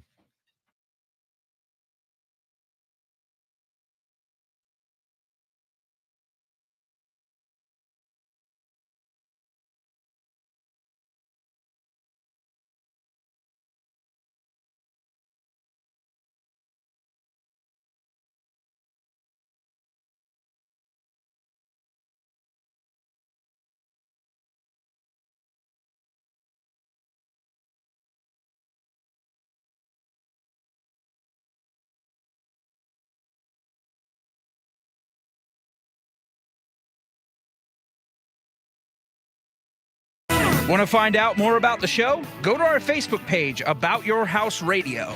We'll be right back after a word from our sponsor. Hey there, everybody. Hacksaw Helbig here, and I'm here to talk to you about Crown Town Cannabis. You know, Ray, they got a grand opening today downstairs at the 115 East Park Avenue location. I'm going to be there. I don't know about you. Are you going to be there? Now they're serving lunch. Yep, I'm going to be there. Oh, yeah. No, I was wondering where I was going to eat lunch anyway. Now I know, because I can walk to it. Absolutely. Big party. And they do have a taco bar actually starting at 11:30 a.m. today. Perfect. I'm done at 11. We can walk right over. And they also got infused pizza as well, Ray. And that means infused cannabis-style pizza from Libretto's Pizzeria here in Charlotte. Interesting. Yeah. So, again, it's going to be great. And, again, the first 30 purchases are going to get a goodie bag today with a Hydro THC seltzer in them. I've had those. They're really good. I do like them if you're not big into edibles or anything like that. So I do recommend going there, trying to be one of the 30 first people to get that. Again, that's 115 East Park Avenue.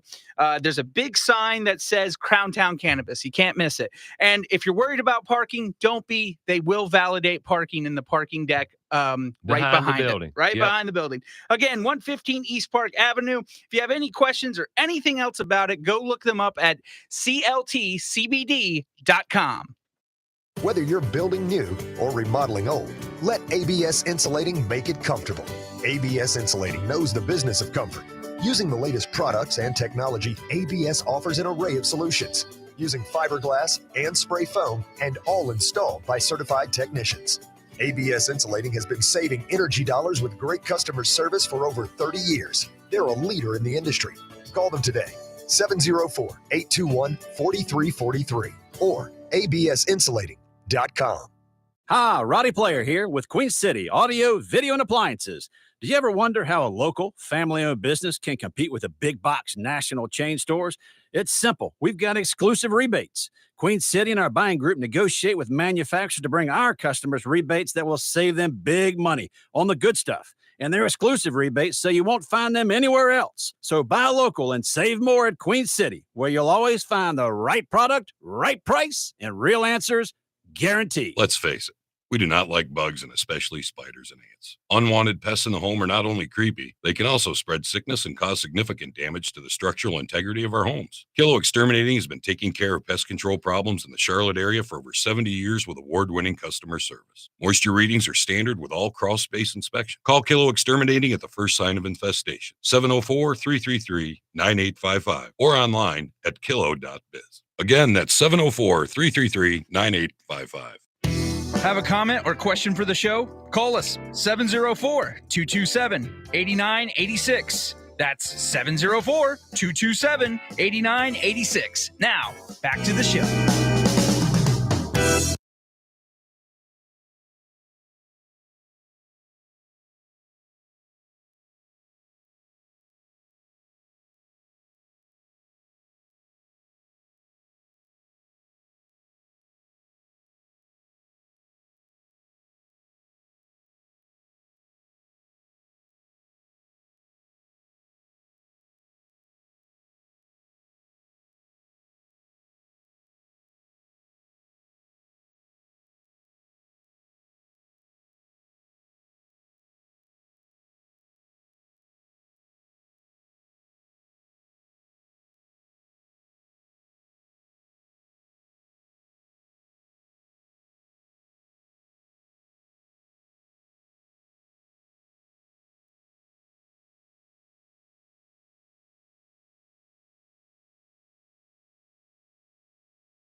All right, welcome back.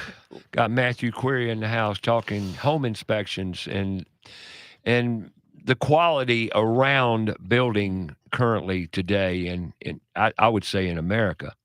You know, I can only speak for our local community here called Charlotte Metro, but I'm sure as I have these conversations with people nationally and on the other side of the fence, you might say, they say, Ray, it's not Charlotte, it's everywhere. I'm licensed in Indiana as well. I've done inspections in Indiana. Same Same stuff. everywhere.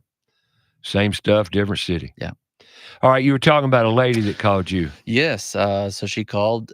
She said, I'm building with this particular builder. I said, I'm not inspecting the house unless you want to have me come in after you close because I'm too limited. This particular builder requires me to sign an agreement that says I'm not going to do all these things in the house, which are part of my inspection process. And I don't want to be involved with that. And she actually took me up on the offer. A lot of people will not. They'll just say, well, okay, we're going to call somebody else. So I came in after she closed, literally probably the second day after she closed. Hadn't really even moved in yet. Got up there and found 25 truss issues, broken trusses, trusses that are wavy, trusses that weren't secured properly, 25 truss issues. And the builder did come back and fix those issues with relative ease. Sometimes they're a little bit harder. Yeah, they would be. The problem is, though, it's a lot more expensive yeah. because And plus, you're crawling around in an area that's not supposed to be really crawled around in a lot, called an now insulated you're messing area. with insulation. Exactly. Yeah, but the client now or the homeowner now has to take her time out of her day to stay at home to let a contractor in to a house with to fix issues that could have been very easily fixed before closing. But this builder decided that they wanted to limit the ability for inspectors to come in. And one of these, actually several of these broken truss issues were right off of the attic platform, viewable very easily by code enforcement, passed every single inspection. Why? Well, this is kind of what we're talking about. Yeah. You know, the state of the union, the state of building right now. You know, the quality is not there and it's getting passed. And I'm going to tell you this story. Look, I'm not here criticizing building inspection department. I'm not. Although I am, I'm not trying to. I don't want to. That's not the purpose. We've got issues. We have got issues as a culture in our society. We've got issues around building, and if a building inspector's got 45 homes to see in one day, there's no way. I went to a house one morning, and I had to plug a hole and move a duct. Okay. And theoretically, what I had to do would not pass inspection. It wouldn't, because it wasn't right. But yet I was told by the builder, the contractor, that the building inspector was coming right now to check 5 things. He came and checked those 5 things, passed all of them, and left the house. Mm-hmm. What about this? He didn't even, it was right beside him. I had a code enforcement official that would walk away from the job if I didn't have the plans in the exact location that he wanted them. He could walk right by my job box, plans right there. He wouldn't inspect the house and he'd fine me $50. Really?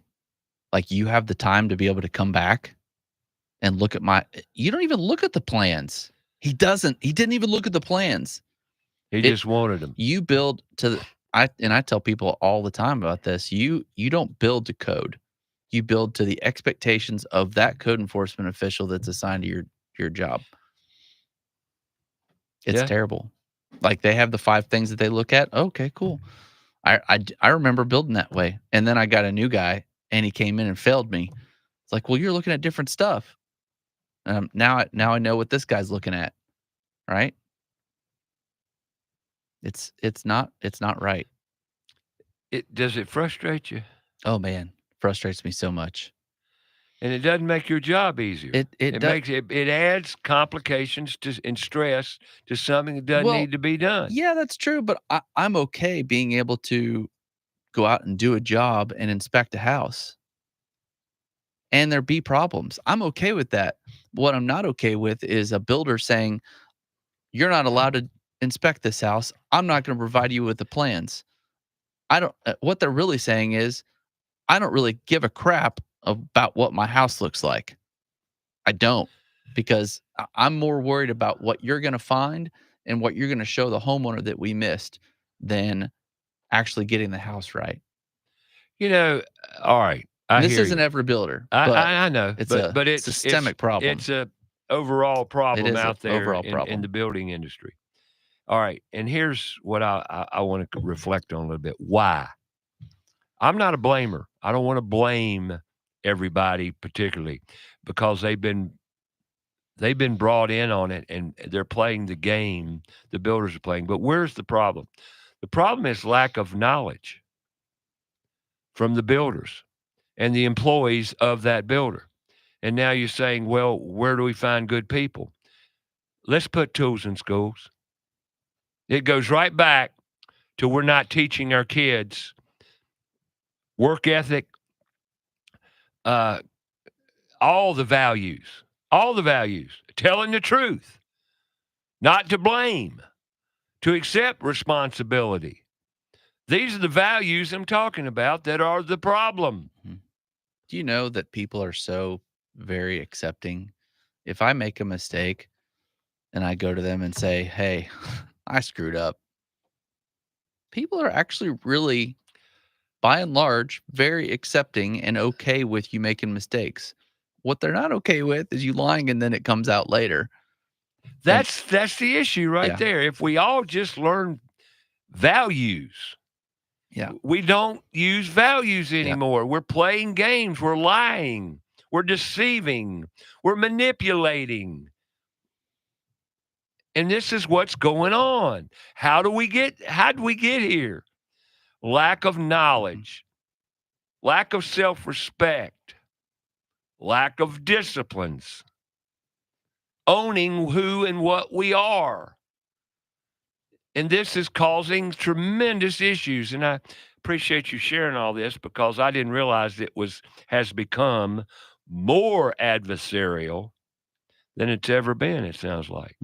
Yep. Just in my time, I've had multiple builders start doing this thing that you got to sign off on. It's ridiculous. When It's really the uncalled problem's for. not you. It's The not. problem's lack of quality in construction. It's a lot of things. Quality construction is definitely one of the things. I would love to interview, the vice president of construction for this large home builder who is out of Florida, and ask him why. Why do you make your company policy so restrictive to home inspectors? Why are you so adversarial with us? When they would be better off if they hired their in-house inspector, quality control technician. Yes, and there is some truth to that. And there are some builders that actually do. I have been in behind there's a builder that hires a third-party structural engineering firm. Yeah. The guy that comes out to do the inspection is not a structural engineer, though. And so I've been into houses after they've inspected it, and I've found multiple issues that they have missed. And I don't know if it's because they don't have the experience or whatever, but maybe they don't. Actually, I know that they don't take the amount of time. They typically spend maybe an hour. But it's time. It's slowing down. It's caring, right? And It's caring, it's values. It is Basic It is. human values. Yeah. All around truth, and telling just doing the right thing. Yeah. But no, we run around those issues trying to dodge them when we need to confront them. Yep. And this is going on. And we talked about associations. Mhm. There's a tremendous amount. The Professional Chimney Sweep Association, was created in this area, I do believe. And, they don't look at it as competing. They look at it as learning, becoming better at their craft, and there's something to be said for certain certifications. I will not doubt. And I got to share this too. We talked earlier about certifications and the credibility behind some certifications. And Mr. Metella with Detailed Interiors, we had breakfast 2 days ago together, and with him and his son, JP. And we're talking certifications. And there are some people that really reflect highly on certifications, customers. And Steve works for a lot of high-end remodeling business, okay? Doctors, lawyers, professional arena. And he says, and they tend to look for certifications more in their realm than any other class. And he said, and because he's certified 3 different ways, he's gotten a lot of work through that. And he should, because he's damn good. He really is good at what he does, his craft. Great remodeler. But therefore he keeps his certifications up, because he says that's the clientele he deals with, which makes sense. That's like branding, and that's a good thing. But he maintains the professionalism behind it all. So you can have as many certifications as you want, but if you don't have the character, or the work ethic, well, what good is it? And that's what I'm seeing more so than anything is just lack of work ethic.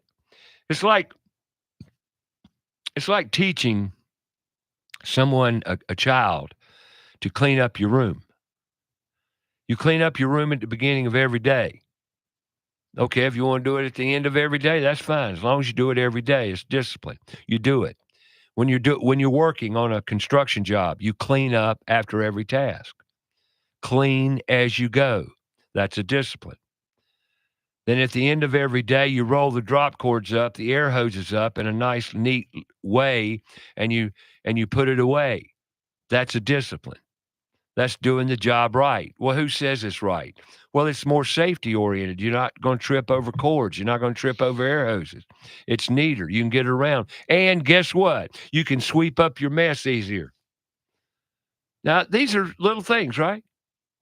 But working with a rookie, I had to tell them every move to make, not after the fact. Did you think about that? And they look at you, well, that makes sense. These things make sense we're talking about, Matthew. Yeah. They just make sense. But yet they're fighting you all over them. There's a builder that's local. I used to work for him. They actually instituted a cleaning program for all the trades. And you walk into their new construction property, framing, whatever stage, and it's one of the cleanest places you'll be in. It's amazing. It's easier to work in. Well, it's easier to work in, but it presents an air of higher quality. Absolutely, every time. You walk into a construction site that has crap everywhere. It's horrible. It's terrible. And you feel there is a tangible feeling when It's you a walk in total a distraction, isn't it? It is. Yeah, it's crazy. I had a rule.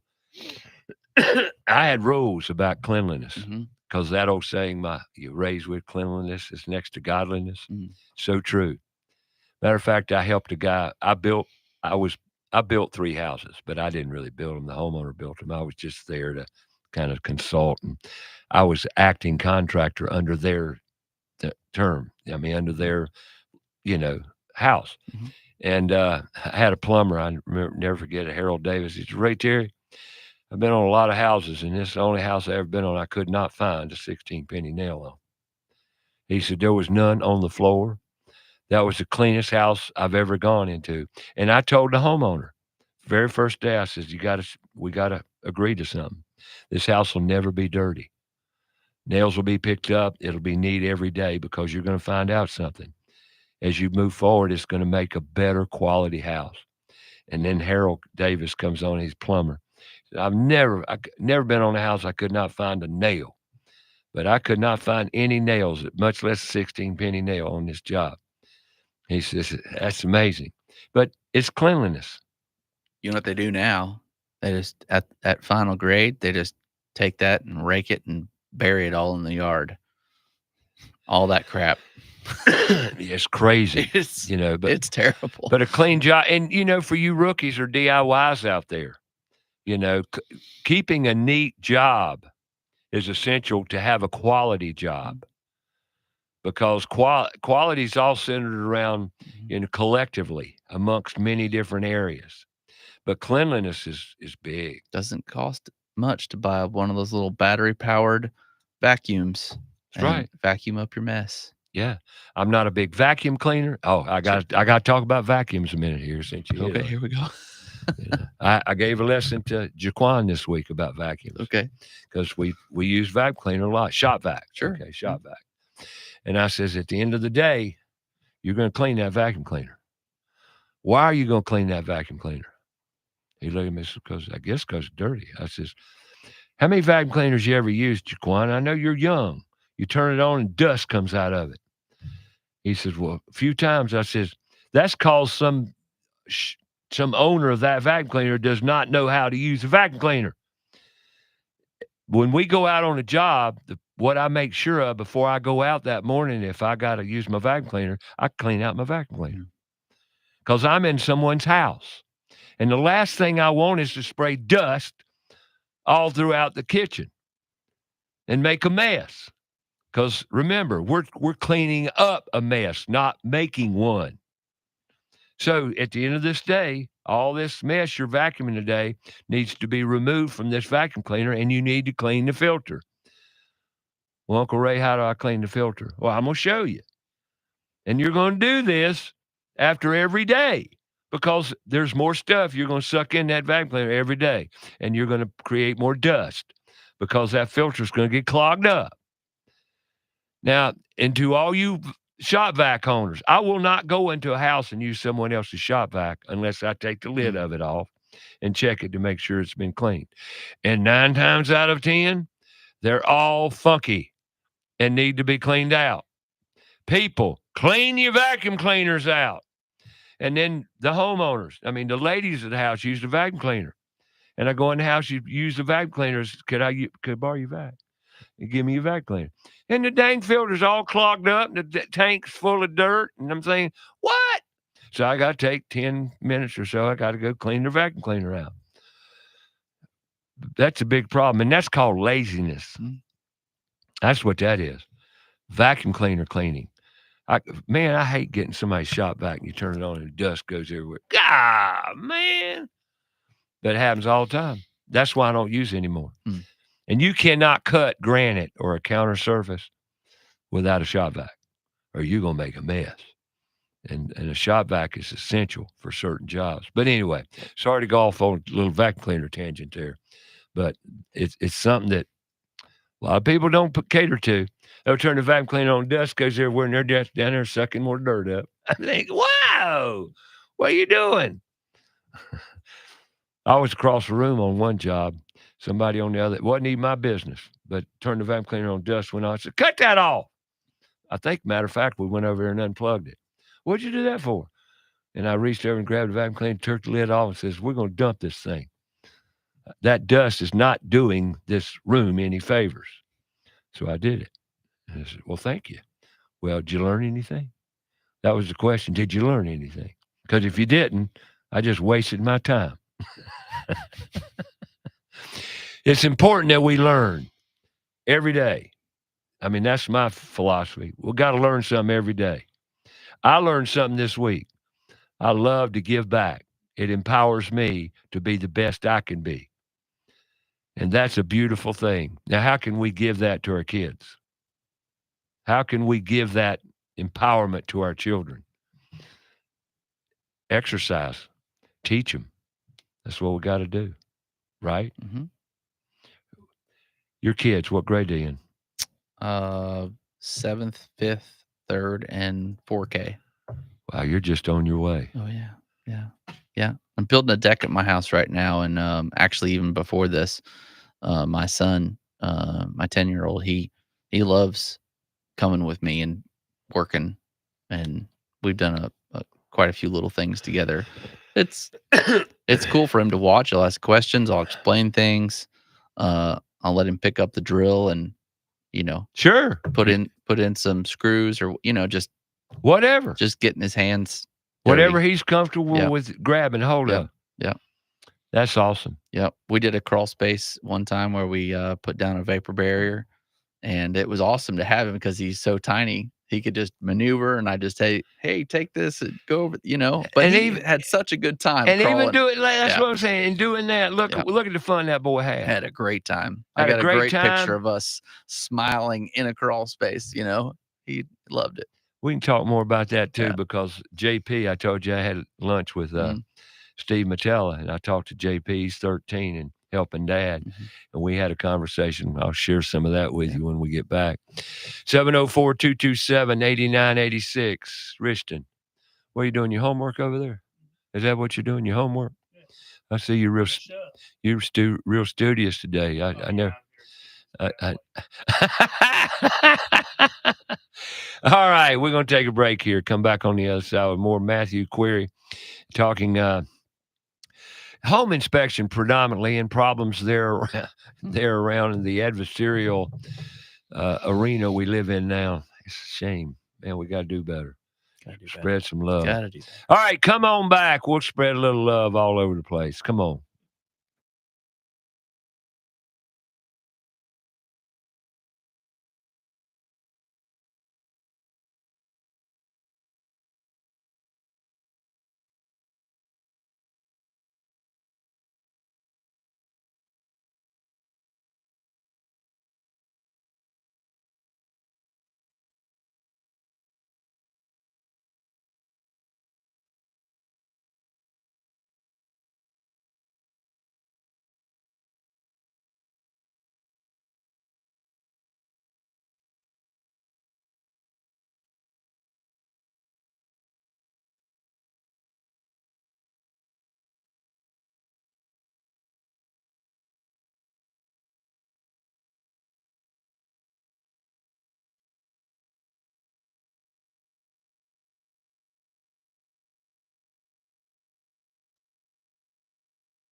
About the show, go to our Facebook page, About Your House Radio. We'll be right back after a word from our sponsor.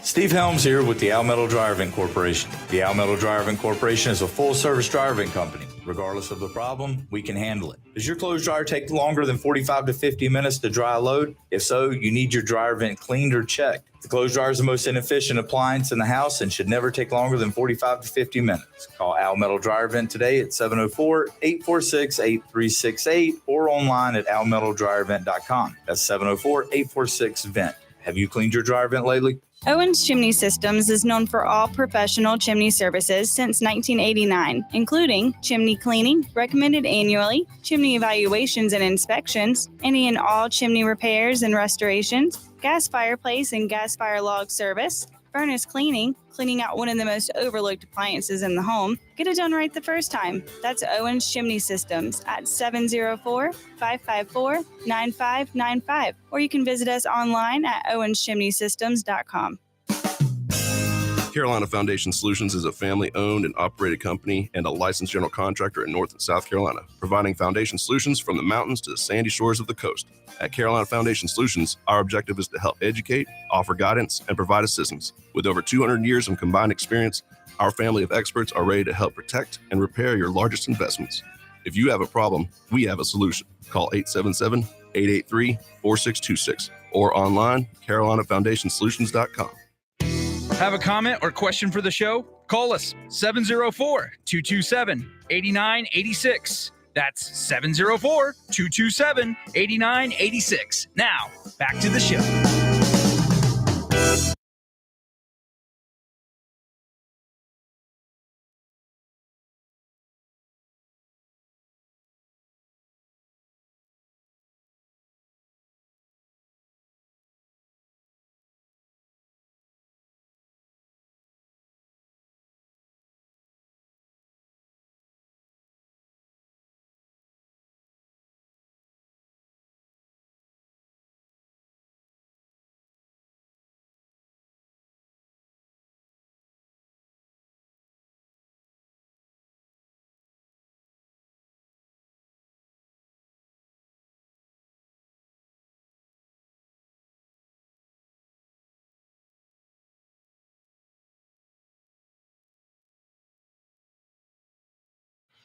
All right, welcome back. Say a few words about Put Tools in Schools. School year started in various counties around Charlotte-Mecklenburg in full swing, getting revved up for a new school year, 24-25 school year. PutToolsInSchools.org. Please visit. If you've got a school in your community or you want to consider exposing our kids to the different construction trades pathways and advanced manufacturing, tune in, PutToolsInSchools.org. Step up, get industry involved, get your school involved. Let's just expose the kids to a different pathway other than the almighty 4-year degree that all kids aren't admiring, not into it. And that's okay. It's not for everybody, nor are the trades for everybody. Something to consider. We can at least expose them to it and provide them pathways. Whether it be advanced manufacturing, the trades, whatever. We need to show them the full menu. PutToolsInSchools.org.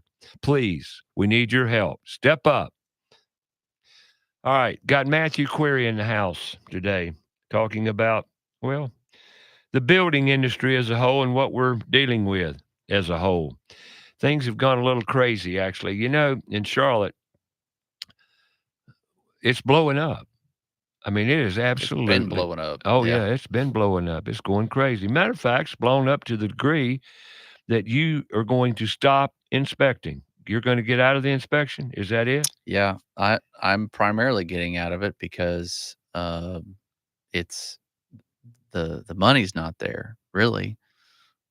People are unfortunately not willing to pay $500 or so to get their house inspected.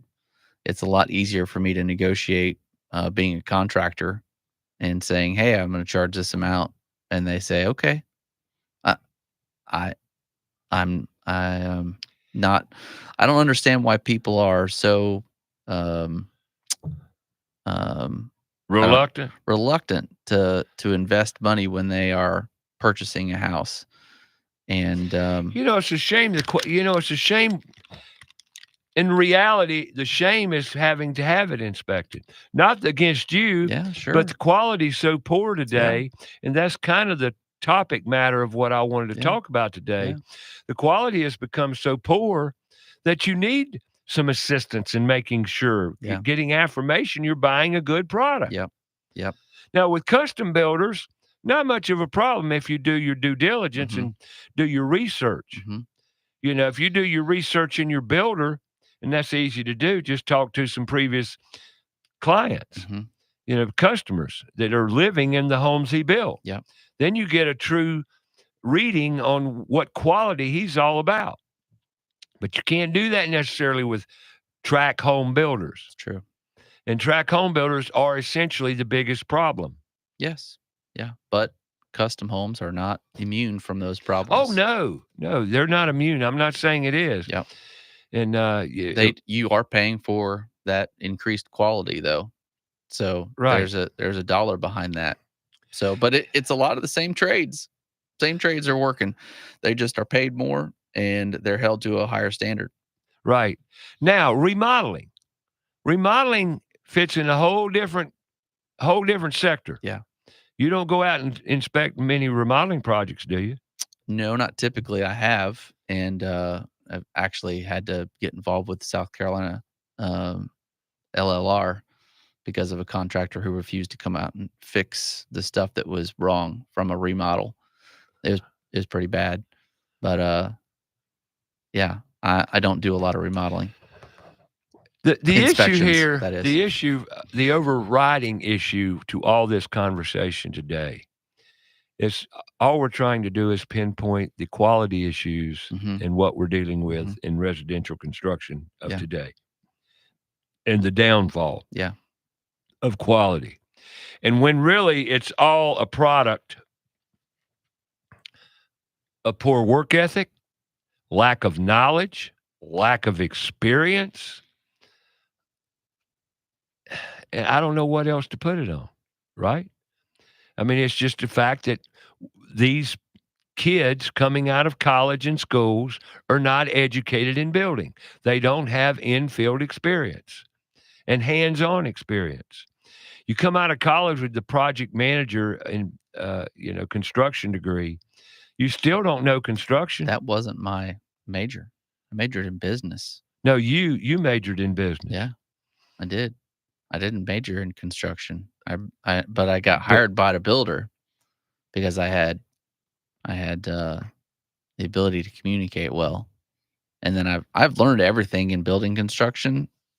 In building construction. In building construction, I didn't learn any of it in school. You never will. No.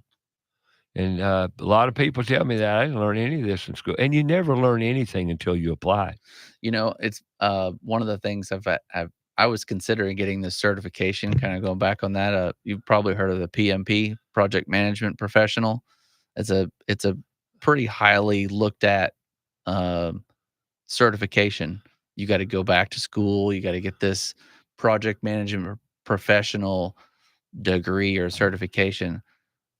Like 20 years in project management isn't enough to earn that. I've got to go and get this piece of paper Why? To certify your intelligence. Why is that? Because you got to write a check. Yeah.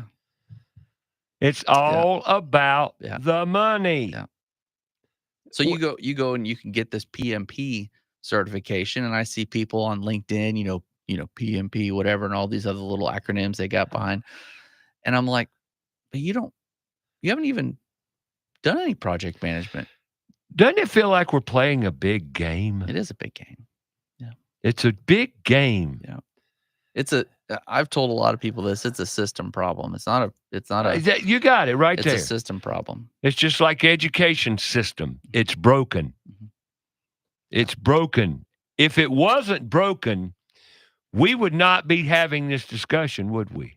Mm-mm. Nope. I'm not a huge proponent for like more government, but I don't want any more government. I would love to see marrying some sort of a requirement. Hey, we've got code enforcement here that's going to basically certify the house is ready to live in. That's fine, great. But I feel like there would be the houses would be a lot better if there was a requirement that said, hey, you need to hire a third party inspector to come in and look at this, you know? But that requirement isn't there. And so people think that they're buying a new car, which can have issues, but it's not a new car that you're buying. It's a new house. Man-made. That is- Everything in it was man-made. That is not put together in a factory like a Right. car. That is put Or a together. modular home. A modular modular home. home's built more quality and more quality control. Mhm. And you found that to be true in the industry It's true. too, didn't you? Yeah, it's true. Those houses would never get out of that plant with a broken truss. No. Those trusses are broken either on the road or when they're getting set, and so but they typically are repaired. So yeah, it's very, very different to build a house. And I mean, just from a footings standpoint, getting the house started. Well, If it rains, yeah. oh, forget about it. You know, like you are building a house that's built by human hands with a lot of people in the mix, but you're also dealing with the weather, everything else that comes into play. And there are so many things that can go wrong, thousands of components that are going into a house. And you don't feel like you need to spend $500 or $600 to have somebody else look at it. Well, I according to don't get what that. should be, no, they shouldn't. But according to the quality standards that we're getting out now, producing, yep, you need someone to check it because the quality issues are bad. Well, quality issues are bad and quality standards are there, but they aren't enforced. It's kind of like code. That's ethic. That's work ethic. I get it. System problem. So we got to force you to be ethical? Yeah, I guess so. No. Yeah. I mean, that's my point. It's Yeah. called values, I man. know. Right, wrong. Why don't we build houses? And this is a True Homes locally. They build houses for friends and family members. Yes. I used to work for them. That's their thing. I love that. Like when you're in a house working, whether it's remodeling or you're building from the ground up, or you're just a trade that's coming in to do one piece of the big pie. Why don't you treat that house like you're building it for a friend or family member? Why? That's what we should all be doing. Yeah. Well, this duct is in my way, so I'm going to just cut it out to put my stuff in. I'm not going to tell anybody about it. Really? Like, what? Would you do that for your? Well, maybe you don't have a great relationship with your mom. Would you do that for somebody that you love? Work ethic. Why? Back to work ethic. I don't understand why people don't just think that way. But I guess it's just the way I was raised too. So thank you. Yeah. You had a mother. I did. You have a father. I do. And you had grandparents. I do. You're very fortunate. I was very, very, very, very fortunate, blessed. Very blessed. Yes. Yes. Yeah. That right there is a key factor. Yeah. We've got so much dysfunctionality in our country today that these young men aren't really men because they have no men role models, relatively speaking. It's a tremendous problem. It's tremendous. And that's kind of part of the put tools in schools, getting industry involved, step up, embrace these kids, engage these kids, and teach them how to work with their hands. Mm-hmm. Because I'm going to tell you, there's a lot of kids out there that if they could just realize what they could accomplish with their hands and their mind, it would change their lives. And it's a fact. I personally watched it, and it's amazing. Absolutely amazing. And now you know why I'm so passionate about it, because you can change lives. And it's easy to do. But it's not according to status quo. That's the bad part. Got to play the games. We'll be back with more game playing here on About Your House. Matthew Query, Freedom Home Services and Freedom Contracting. Talk more about where you're going with contracting. Where I'm going. What you want to do. How you going to do it. You got a 10-year-old son? I do. That's great. I hope he grabs a hold of it. Yep. All right. Come back. Hour number 3 coming up right here on About Your House.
Grab another cup of coffee and join us for Hour 3. Ray and Matthew Query of Freedom Contracting Services talk tools, the industry, and life in general, so stick around. Lots of valuable information.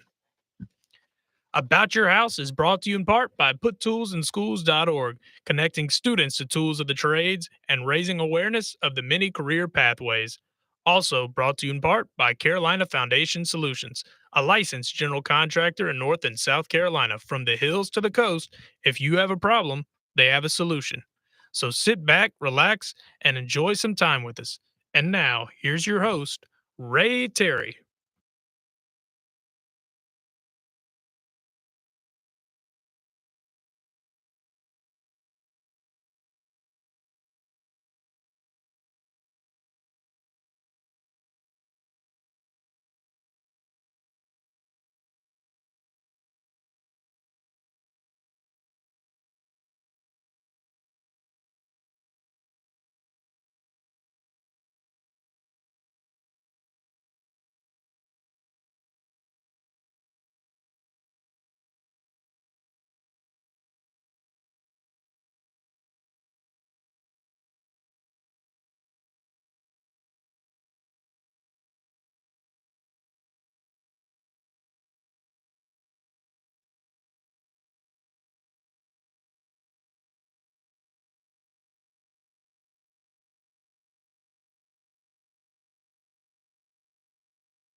Let's go.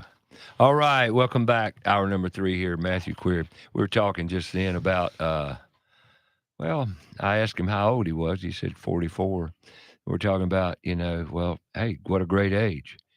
I mean, actually, in my life, I've worked in this career called construction my whole life, and I've watched a lot of men change, transition, grow, become better men, and I've watched some become lesser men.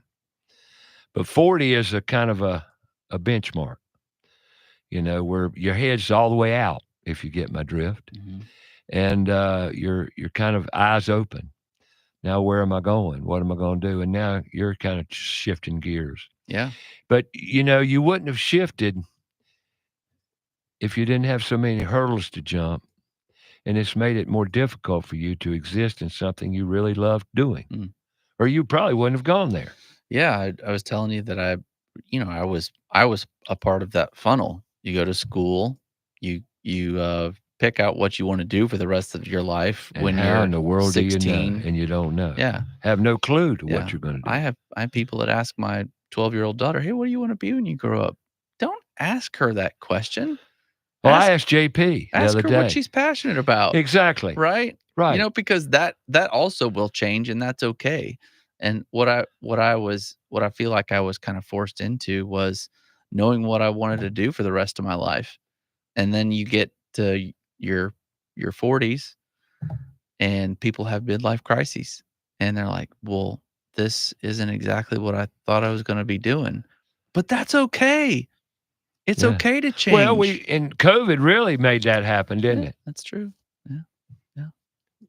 Changed a lot of people's Changed. image Yeah. and points of view about life in general. Yeah. And that's another reason that a lot of people are coming into contracting. And as I sit here and criticize a lot of stupid, well, we're because of the situation, we're incurring more stupid because people are switching up. But that's okay, as long as we deal with it and handle it and address it, you know. But you know, you were very fortunate. You had a father that was handy. You had a grandfather that was an engineer, and he also was very handy with his hands, very creative. So you got it honestly, you know. But fortunately, you got it. You got it both ways. Yeah. But I was exposed in school too. I had the option, right? I mean, I had a father and a grandfather who were interested in this stuff, who did it. But you don't have to have a father or a grandfather that is handy or that's interested in this stuff. What you talk about all the time, and I love it, is putting tools back in school. I had shop class. Yeah. I still have on my one of my little shelves at home a little Purdue Pete that I made in shop class that was made out of melting metal down and putting in a little cast. Sure. Remember that? Like, oh yeah, I can still smell it. Yeah. The brown packing. I don't know what it's called. Oakum. Yeah. So packing it in there and making my mold, melting down the metal and pouring it in. Loved it. And I still have that thing. And so you'll never forget. Never forget it. Never forget that day.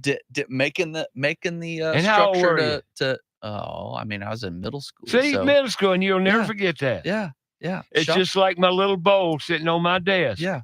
That I made pottery. Yeah. And I made it in art class. Yeah. There it is. I can remember. I have a copper bowl that I made, and I pounded out myself and made it. Have them little dents all in it. But it's the exposure. Yeah. Right? You don't have to have a parent. You just. But we have to. We don't. You're right. And that's why we need put tools in school. Yeah. Yeah. Okay. If we don't have all the parents, let's make up for it in some way. Yeah. Got a caller. You got a name? Hey. Who? Gary. Let's talk to Gary. Good morning, Gary. Ray Terry here. What could we do to help? Good morning, Ray. How you doing? I am great. Wonderful. Thank you for your call. What's up? Okay, I'm in the process of, trying to put some new cabinets and just try to update. The cabinets are like 30 years old. Mm-hmm.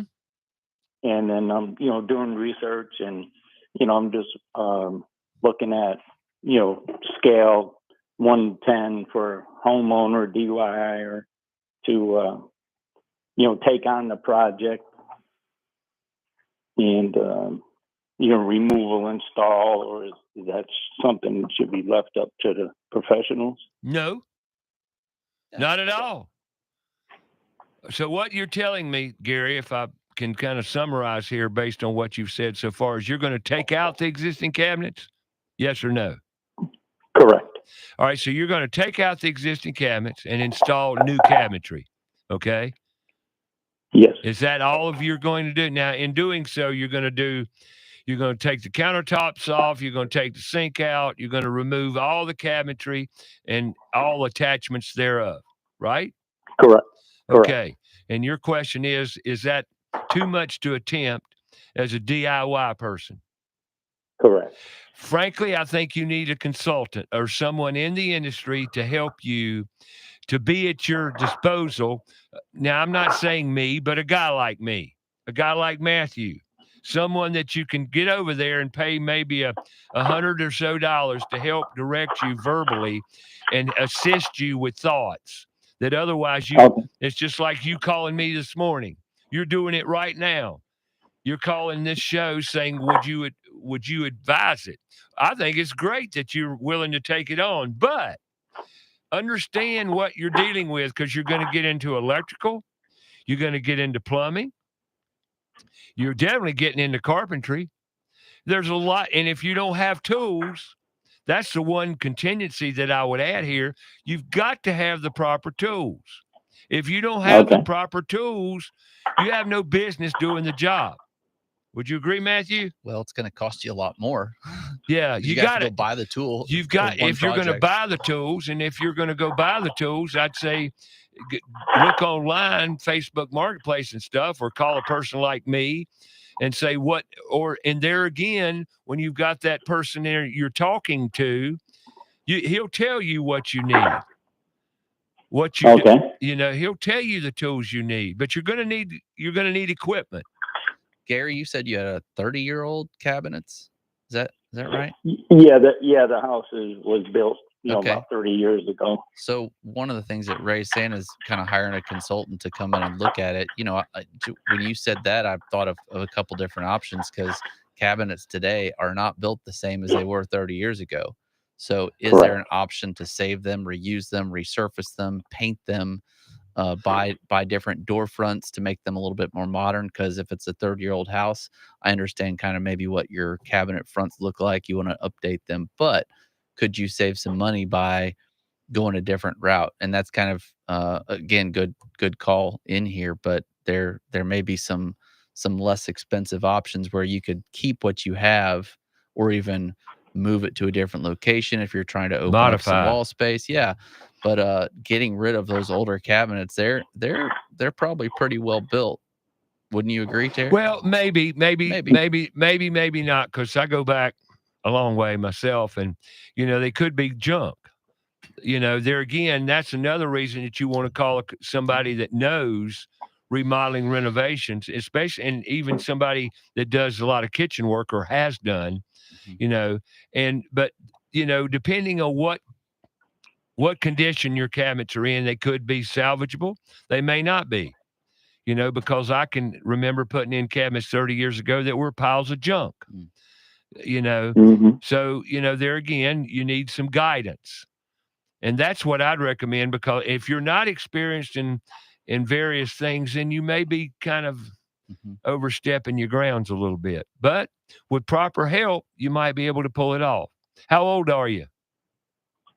Soon to be 67 next week. I heard that elderly in your voice, not to criticize. I'm older than you, but I would never say that, Gary. Just well, I'm gonna say it. I'm straight up with you, brother. I respect and honor your gumption to say I'm willing to take it on if you in fact are. But no, you're not too old. I didn't mean to imply that. I'm just saying, but age can be a factor in what you're capable of. Correct. Now, if I'm 73 and I wouldn't bat an eye doing it, let's do it. I'm all in. But even, you talk about consulting with somebody, there's a methodology to demoing, removing cabinets. Everybody thinks you just go in there and start ripping them out, sledgehammer, beating things. No! Like on TV where TV stuff. Yeah, entertainment. We can do a video here, Gary. We're going to get the sledgehammer and go crazy. No. Bring your wife in and let her take out some aggression on demoing those right. And then you got to consider lighting, especially at your age, And where you going to die, Gary? Where you want to die? Crazy question, isn't it? Crazy question. Yeah. But where you at home? At home. All right. Is that your home? Yes. Okay, so you want to die in that house? Correct. Yeah, that's a great thing. That's beautiful. I ask a lot of people that, and they look at me and say, "What do you mean? What, you don't understand that?" but see, if you're going to live there, well, then give it some thought. Take proper planning. You got to have a plan. If you don't have a plan, you're planning to fail. And even in today's resources and material situations and waiting, and you got to stage it. There's staging methods you need to use for ease and less stress. And you're not experienced, well, that's where that consultant comes in. That makes sense? Yes, very much sense. Okay. I'd add something to that as well, as far as if you get into electrical, plumbing, things like that, something you might not feel comfortable with. Think about if there's a problem in the future, right? Let's say you install a sink and then there's a leak and it damages all those new cabinets you put in. Who at that point is accountable? You are. But if you hire a licensed plumber and pulled a permit, they are accountable. And then You the got to headache is decide. still there. You got to decide what rules you want to play by. Exactly. So if you want somebody else to be accountable for a mistake, it still is going to not be fun to go through that if there's a leak and a lot of damage, but you don't have to pay for it twice. So you kind of got to look at it from that perspective as well. But Gary, what'd you do for a living? I was in, had FedEx for a lot of years. Okay. Used to own a route on FedEx, and then I was in the transportation industry recently, Gotcha. and just retired Gotcha. a couple months ago. Well, you don't have a Congratulations. background in the arena, okay, which is a detriment to to your outcomes probably. So I would definitely, if you're willing to take it on, tools, direction, a plan, and execution properly would be the way to go. If I were going to decide to DIY it. As far as the liability goes, yes, you could hire an electrician to do the electrical. You could hire a plumber to come in and put your sink in, your disposer, your dishwasher, your ice maker, all those things. But now if you don't have this or don't have that, once you get that kitchen empty, that's the times you want to bring in the trades and upgrade. Okay. Okay? Did we help any? Yeah, very much so. So, how can I get a hold of you? 704-712-4644. Google Ray Terry, Charlotte, North Carolina. It's all there. Easy to find. All right. I'm So it's 4646? 4644. 4644. You got it. What part of town you in? Okay. University, like Dorada area. You my neighbor. Howdy, neighbor. I live in Dorada. Oh, do you? Yes, sir. Okay, so yeah, so What road you on? Off of Hubbard. Okay, I know where you at. Okay, I got you. Call me. And then I have one other question. All right, I'm gonna have to put you on hold because I've gone beyond my break time. We're gonna put you on hold. Hang tight. We'll come back out of the break and go straight to you. Is that okay? Yeah, that'd be great. Thank you, Gary. Hang tight. We'll be back. We're going to take a break here, folks. 704-227-8986. You're listening to About Your House on Fox Sports Charlotte. I got Matthew Query in the house talking. We're just talking All sorts stuff. of good stuff. Good stuff. Come on back. We'll be here.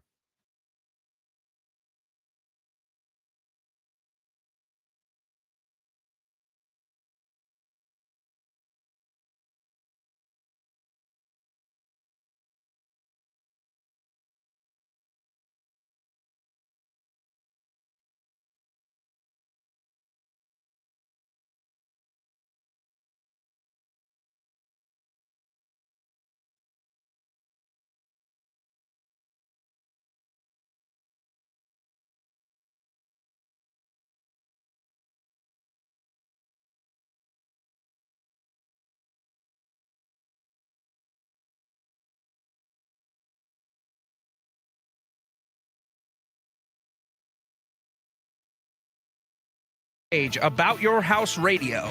We'll be right back after a word from our sponsor. Hey there, everybody. Hacksaw Helbig here, and I'm here to talk to you about Crown Town Cannabis. They are doing a grand opening of their store here in South End. That is 115 East Park Avenue, right here. And they have their grand opening today. So go check them out. They got a DJ that's going to be starting at 12 o'clock. They'll also have a ribbon cutting ceremony as well. They'll have a taco bar that starts at 11:30. And the first 30 purchases at the store will get a free goodie bag. We'll get an exclusive Crown Town Cannabis goodie bag. So it sounds pretty good. Exclusive. That's right, Ray. Wow. And there's also going to be there's also going to be cannabis infused pizza as well. So if you're hungry, come on by. They're going to feed you. What do you mean if I'm hungry? It's lunchtime. Yeah, it's lunchtime. So come on by. 115 East Park Avenue, Unit D, if you got to type it into your Google Maps. But you'll see a big sign that says Crown Town Cannabis. It's actually lit up right now. It's glowing all different colors. So that's 115 East Park Avenue. If you want to know about all their other locations here in Charlotte, go check them out at CLTCBD.com. And don't worry about parking. They'll validate your parking in the parking deck right behind the building. So come join us. I'll be there. Hacksaw will be there. Come enjoy the grand opening. Crown Town Cannabis, 115 East Park Avenue. Hi, Roddy Player here with Queen City Audio, Video, and Appliances. Do you ever wonder how a local, family-owned business can compete with the big box national chain stores? It's simple. We've got exclusive rebates. Queen City and our buying group negotiate with manufacturers to bring our customers rebates that will save them big money on the good stuff. And they're exclusive rebates, so you won't find them anywhere else. So buy local and save more at Queen City, where you'll always find the right product, right price, and real answers guaranteed. Carolina Foundation Solutions is a family-owned and operated company and a licensed general contractor in North and South Carolina, providing foundation solutions from the mountains to the sandy shores of the coast. At Carolina Foundation Solutions, our objective is to help educate, offer guidance, and provide assistance. With over 200 years of combined experience, our family of experts are ready to help protect and repair your largest investments. If you have a problem, we have a solution. Call 877-883-4626 or online, carolinafoundationsolutions.com.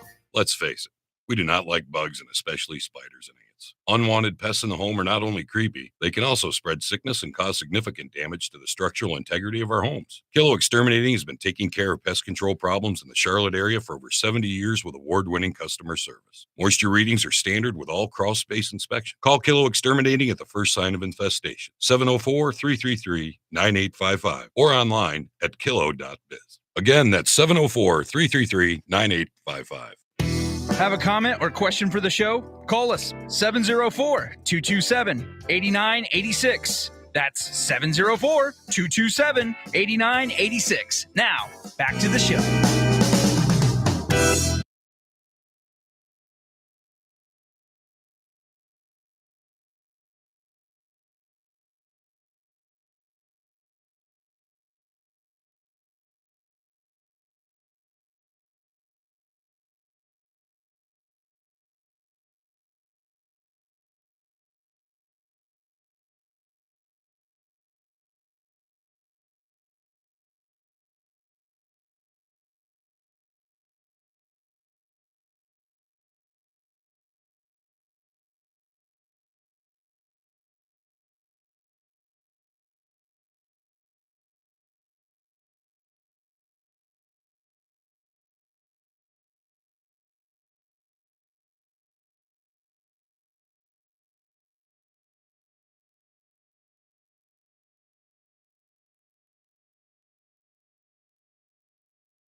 All right, welcome back.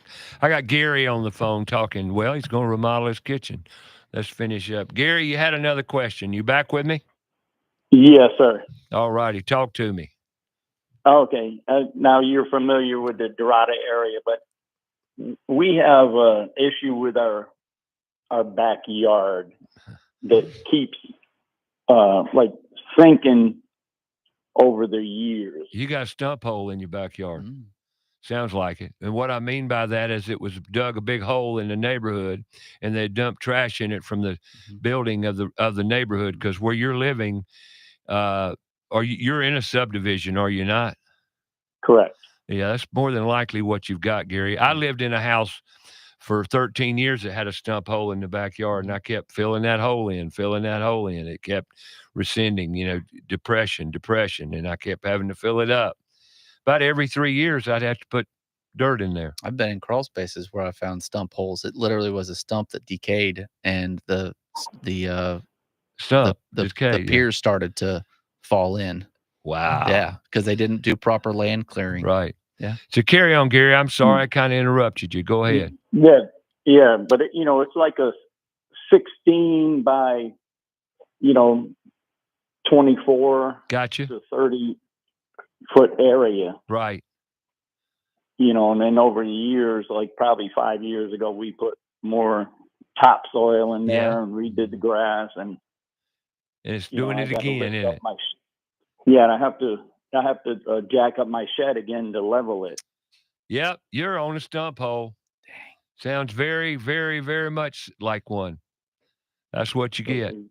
Well, I can run by there one day, take a look at it, but it sounds like that's exactly what you got. You got a stump hole that they put in your backyard.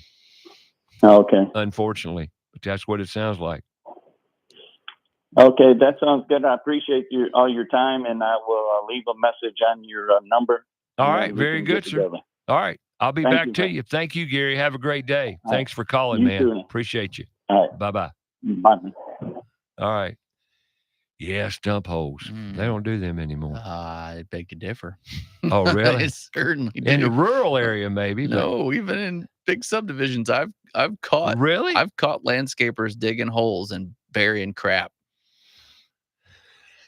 Not too good. Not too good. I don't like stump holes. Definitely still happens. Not as prevalent, but it does. I've seen some big stump holes in my life. That used to be common practice in subdivisions. But if they were smart, they'd put them off to the side where they weren't going to build in the right of way areas. But there again, hey, what the heck? All right, me, Matthew Query. You're going into contracting, getting out of home inspection. Yeah. You got any areas you're going to in contracting? Well, any specialty niches? Yeah. So this season of my life, being that I've got young kids, I'm a very family oriented person. Sure. That's great. I live, God, family, country. Right. Sure. So, my priority after my faith is my family, and so I've taken a step back, and the contracting thing is going to give me the ability to take my kids to school and then pick them up. My wife works. What's your wife do, if I may ask? Payroll accountant. Okay. Yep. And she's really, really good at it. She gets to work from home one day a week, which is unfortunate in my opinion. I wish that they would allow her to do more remote work, because what she does is digital. But anyway, I don't run that company. But they didn't ask you. Yeah, they didn't ask me. If they did, I'd tell them. I don't have a problem. I don't have a problem with that. But I can come in, and I can my niche that I want to step into, and I've already done a lot of it, is helping the other side of the real estate transaction. So whenever you get a home inspection, our state standards require us to say that we recommend correction by a licensed contractor or a specialist, right? Well, I'm that licensed contractor, and I have the ability and capability to do, light electrical, light plumbing, structural stuff like that. Sure. And I can come Handyman stuff. Handyman. I can come in and do that stuff. I can do it in a timely manner. I can do it for a relatively good price. And I'm the licensed contractor. So that is whenever I'm doing a home inspection, having a licensed person come in, because I've done re-inspections. I've done re-inspections where the client went in and fixed the stuff that I found on the inspection report.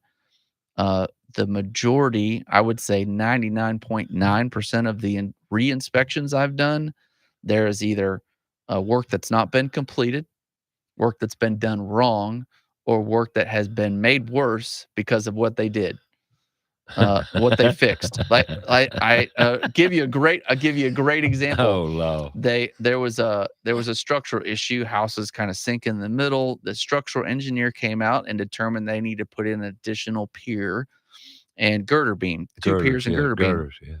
Well, what that contractor decided was a smart idea was to take that structural element that I think it was a 2-ply LVL maybe, Sure.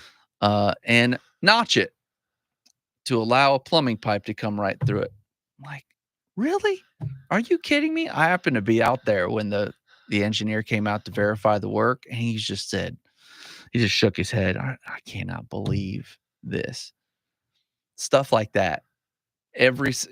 So if you're getting a home inspection, we always recommend to have it re-inspected if you're getting the repairs validate. done. Yeah, validate. absolutely. But the majority of people, I would say 90%, don't get a re-inspection. And then they go years later and they go to sell their house and they say, well, I had that inspected, that was found, and it was fixed. Well, no, it wasn't, because you never validated that it was fixed. Because like I said, literally 99.9% of the houses we re-inspect, there's one of those 3 scenarios. I very, very rarely go to even a new construction, very rarely go to a property and the builder has taken care of everything. As a matter of fact, when we do pre-closing inspections, that client will often hire us for warranty inspections, and we'll verify those items. And a year later, some of the stuff that we found on that pre-closing inspection aren't fixed. still not done, or was done wrong, or was made worse. And so in this season of my life, because I only want to be in the field working from 8 to 1, and then I can pick my kids up and I can do office work at home but be with them. That's my choice. That's what I want to do. And contracting gives me the opportunity to do that right now. So you basically want to do the punch work. Yep. Basically. Of course. I went to the NKBA meeting the other night, I was told, and the lady asked me, do you know a handyman? Now, I got another question. No, you do. Well, maybe. Are you going to be logistically governed by North Carolina, South Carolina? So I'm only focusing on South Carolina. That's what the question. I'm a licensed residential builder in South Carolina. I have a business license in North Carolina, but as of right now, even though I have been asked by multiple realtors, get your North Carolina license, I don't want to right now. I know why too. There's it a holds couple your reasons. foot to the fire. Well, that's the reason I wasn't never a contractor. It's the reason I never got a contractor's license. So there's two reasons It governed me. So there's 2 reasons for me. One, there's a lot of work in South Carolina. I don't need to leave. Oh, yeah. I don't need to leave Rock Hill to Fort York Mill, County. Rock Hill, Clover. My gosh. Yep. What? The other reason that I found out relatively recently is North Carolina is not kind to contractors when it comes to collecting payments from people that don't want to pay you. I know. You have to go to small claims court. You can't just file a mechanics lien. And if it's over a certain amount or under a certain amount, it doesn't make it even worth it. The older you get, Matthew, the older you get, the less of a problem it's going to be because you're able to pick your clientele. Oh, well, I do that now. I know. Yeah. I have. I was having so- a conversation with that buddy I am the so other day. tired, and that's another reason I won't work for contractors. I got to wait on my money. Then I typically not only got to wait, I got to call you. Mhm. Why do I have to call you to Yeah. chase my money? Yeah. I did the job. I did it very well. Did it when you wanted it done. But yet, then I got to play by all your rules on top of that. Mhm. And now I got 60 days under me here and I still ain't seen my money. Yep. Get it. Yep. And that's why I won't, Yeah. I don't mind waiting a day, 2 days, 3 Mhm. days, 4 days, maybe even a week. Mhm. Don't mind. Mhm. But after that, then it becomes a job for me to chase. Yeah. I got enough things to chase. I Mhm. don't want to be chasing, Mhm. and that's the other side of the relationship. Yep. I'd imagine that you can spot this from a mile away. And I have started to know my worth, but I also recognize a bad client pretty quickly. Yeah. When you say, right, you walk in, you start talking to them, you get a feeling. Intuition. I walk away from those jobs now. And I think that too many people don't, and they get stuck in. One of my first big jobs I had kind of in the interim of being laid off and different jobs. And I had gotten my residential license and had started a big job. There was a guy who promised me the world. Oh, it's a $150,000 remodel job, pretty big for a Sure. for Yeah. a guy just getting started, and end up losing $13,000 from that job, and because I didn't know what I didn't know at the Right, time, right. right? And I'm going to take care of you. I'm a veteran too, and we'll stick together, and I'll make sure that you're taken care of. Told you exactly what he thought you wanted to hear. Yeah, and I thought, oh man, this is such a great experience. It's going to be great. It was terrible. It was a great experience, just not one that you want to remember. It was terrible. It was a great experience, though. You're exactly right. Yep. Yeah. We all go through them. Yep. And that's part of our education, is Yes. it not? Yeah. It really is. Yeah. But yeah, clientele, and you know what? I was talking to my buddy Steve Mattel, and I hope this doesn't offend him, and not speaking about him at all. Mhm. But he told me that he doesn't like working for millennials. Mm. He said the young people, they don't know what they want. They think that TV is the rules, and that and it's just they're totally unrealistic, Mhm. and they think they know more than they know. They're governed by the highlight reel. They see a DIY show, and it's all nice and pretty, and it does. I mean, we're gonna come in, we're gonna do this. It looks great, and they don't show any of the problems. crap that No. goes on, No. and the wormholes that you go down if you Matter of fact, find something. let me talk a little bit. I watched the show. I love these conversions of box vans into tiny homes and buses into tiny homes. Those and all are that. cool. They're really neat. I watched the conversion show last night. It's about 45 minutes. And they took an old Thomas Square bus, Oh yeah. and it had a V8 diesel in it, and it had a lot of power, but they converted it, raised the roof like 3 feet. Mm. Then they completely remodeled the inside of it. They keeping it drivable at this point, or is it was drivable, wow. completely drivable. But they parked it to do the reno okay? Sure, upfit. sure. They just parked it and left it there, basically. Just they leveled it, parked it, and started the conversion. I watched the whole thing. What they didn't show to me was appalling. And the windows and doors are going to leak. There's no question, but they didn't zero in on those details. And the weight they put on this van, this bus, I could not believe what they put inside that van. Oh, it's beautiful. Marble on the floor, or some kind of surface material, be it Decton or whatever it might be.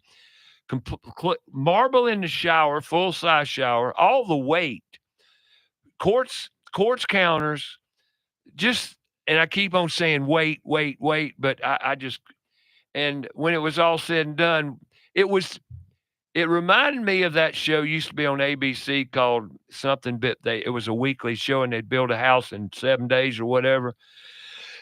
Totally crazy. And it didn't belong on TV because it was unrealistic as heck. Did not show you all the pitfalls. Same thing last night. Mm. When the show was over, I said, you didn't even discuss this. And what'd you do about the crack? What'd you do about, I didn't see you weld that seam, where water could, anyway. And that's what you get when you show somebody that's been doing it their whole life things, but it's entertainment. Mm-hmm. But it didn't entertain me to a degree because it was wrong. Some of the stuff they did, but the weight they put in that bus, my gosh. Yeah. Well, it's not even a slam against their previous caller. Gary is like, hey, can I do this? Well, one of the things you got to consider is the tools. Got it, man. It takes equipment. And you're like, wow, I see this pretty Instagram or this pretty TV show DIY. Oh, I can do that. That looks awesome. I could do that. That's no problem. Well, you don't consider maybe you could. You don't have all the tools though. How much money is it going to cost you to buy these tools or rent them when a contractor already has these tools, right, and can come in and do it for you? So now, I love, here again, it goes right in line with put tools in schools. Yep. I advocate DIY big time. Sure. I advocate. But I don't advocate just jumping in the fire without a hose that's close by to put the fire out. That's good. You know, so, and these people that jump in here, well, what are we going to do now? You need a table saw, or you need a oscillating saw. You don't have everybody's got an oscillating saw, or should have. Man, that's a good tool. It's a good tool. I got 3 of them, I got 1 with a cord on it and 2 with batteries, But the tool factor in any job is very, very, very important. You've got to have what you need. Now, on that note, not everybody can afford to run out here at the big box stores or wherever, tool store or whatever, and buy expensive DeWalt, Milwaukee, top of the line tools. You just can't afford it. But have you ever considered Harbor Freight? You ever go to Harbor Freight? What's your feeling about Harbor Freight? Do I go to Harbor Freight? Yes, I do go to Harbor Freight. Yeah. What do you think of Harbor Freight? I like it. I do think that, there are some really great things that you can buy there, especially if you're just kind of getting started. Right. But you shouldn't have great expectations that those things are gonna last forever. They've got 2 lines in there that are absolutely phenomenal priced and quality. Bauer being one of those names. Bauer's a Harbor Freight house brand. And, there again, I'm just telling you, if you're a homeowner, DIYer, where you're going to use these tools maybe once a year, twice a year, 3, whatever, or even take on a kitchen remodel, perfect place to go buy tools. Perfect. Not if you're a contractor necessarily. No, but if you're starting out as a contractor. Now, when I go to Skills USA competition, I go into carpentry over there, and what do I look for? I look at the tools. You see a lot of Harbor Freight tools for these young carpenters, these apprentices and stuff. A lot of them. And I said, Harbor Freight. You can point them out, That's okay. Yeah. That's a somewhere. Great starter tool. Yep. Now, DeWalt and Milwaukee don't like me saying this, but I don't care because I want to help the homeowner. You can't afford, you should, but you can buy a lot of used tools too as well. People going out of business trying to sell the tools. There's a lot of tools out there just laying in garages and in storage rooms all across this here city that people hadn't touched. I could go on about this for a little bit, but I got to take a break. So let's take a break. Final break of the show. You listen to About Your House on Fox Sports Charlotte. Download the free app, stream us live, go on your browser, foxsportsradiocharlotte.com. We're here every Saturday morning, 8 to 11. Today, Matthew Query, my guest, Freedom Home Services, Freedom Contracting. And next week, who knows who's going to be here, because I'm not sure yet either. I know what I'd like to do, but we'll talk about that next Saturday. So come on back. We'll be here.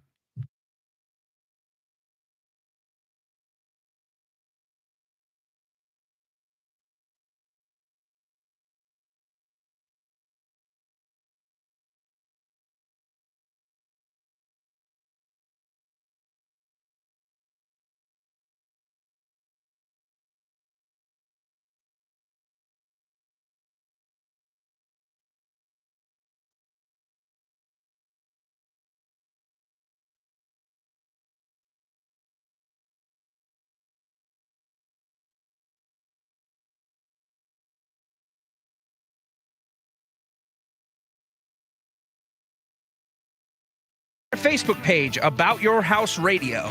We'll be right back after a word from our sponsor. Owens Chimney Systems is known for all professional chimney services since 1989, including chimney cleaning, recommended annually, chimney evaluations and inspections, any and all chimney repairs and restorations, gas fireplace and gas fire log service, furnace cleaning, cleaning out one of the most overlooked appliances in the home. Get it done right the first time. That's Owens Chimney Systems at 704-554-9595. Or you can visit us online at owenschimneysystems.com. Summer heat is here, along with the humidity. Will your air conditioner provide the comfort needed? ABS Insulating can provide the resources to give you comfort this summer and all year. ABS Insulating uses the latest technology and products to insulate and seal the envelope of your home, creating a comfortable environment all year long, also extending the life of the air conditioning. Call ABS Insulating today for lasting comfort tomorrow. 704-821-4343 or absinsulating.com. Steve Helms here with the Al Metal Driving Corporation. The Al Metal Driving Corporation is a full-service driving company. Regardless of the problem, we can handle it. Does your clothes dryer take longer than 45 to 50 minutes to dry a load? If so, you need your dryer vent cleaned or checked. The clothes dryer is the most inefficient appliance in the house and should never take longer than 45 to 50 minutes. Call Al Metal Dryer Vent today at 704-846-8368 or online at almetaldryervent.com. That's 704-846-VENT. Have you cleaned your dryer vent lately? Have a comment or question for the show? Call us 704-227-8986. That's 704-227-8986. Now, back to the show.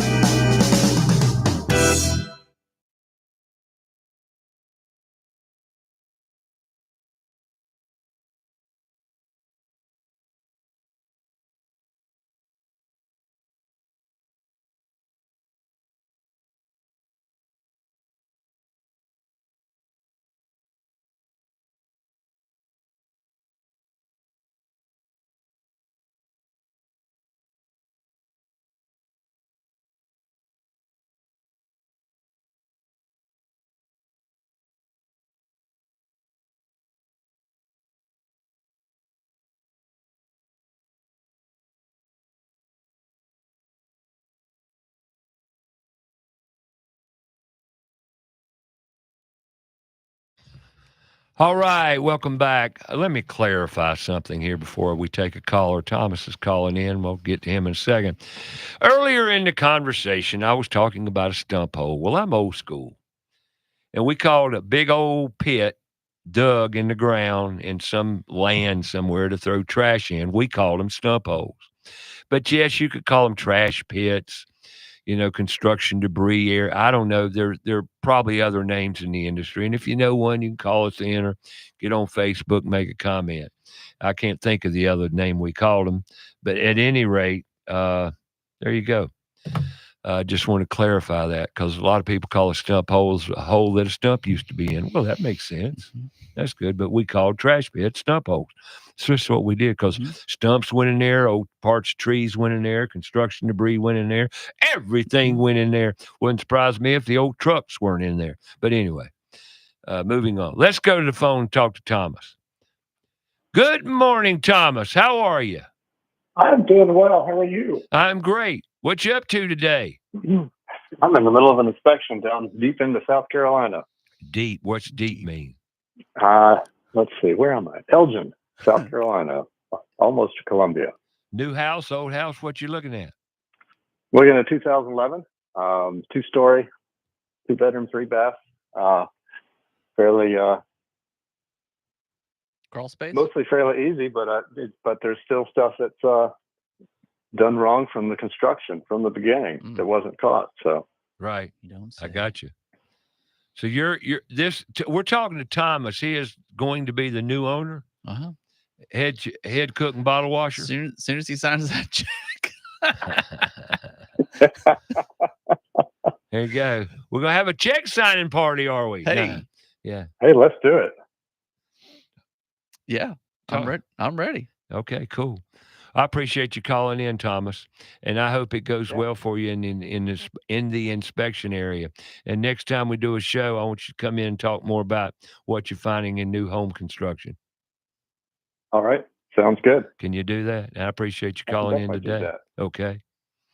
But what did you find that should have been corrected? Cue us in because we talked a lot about that today.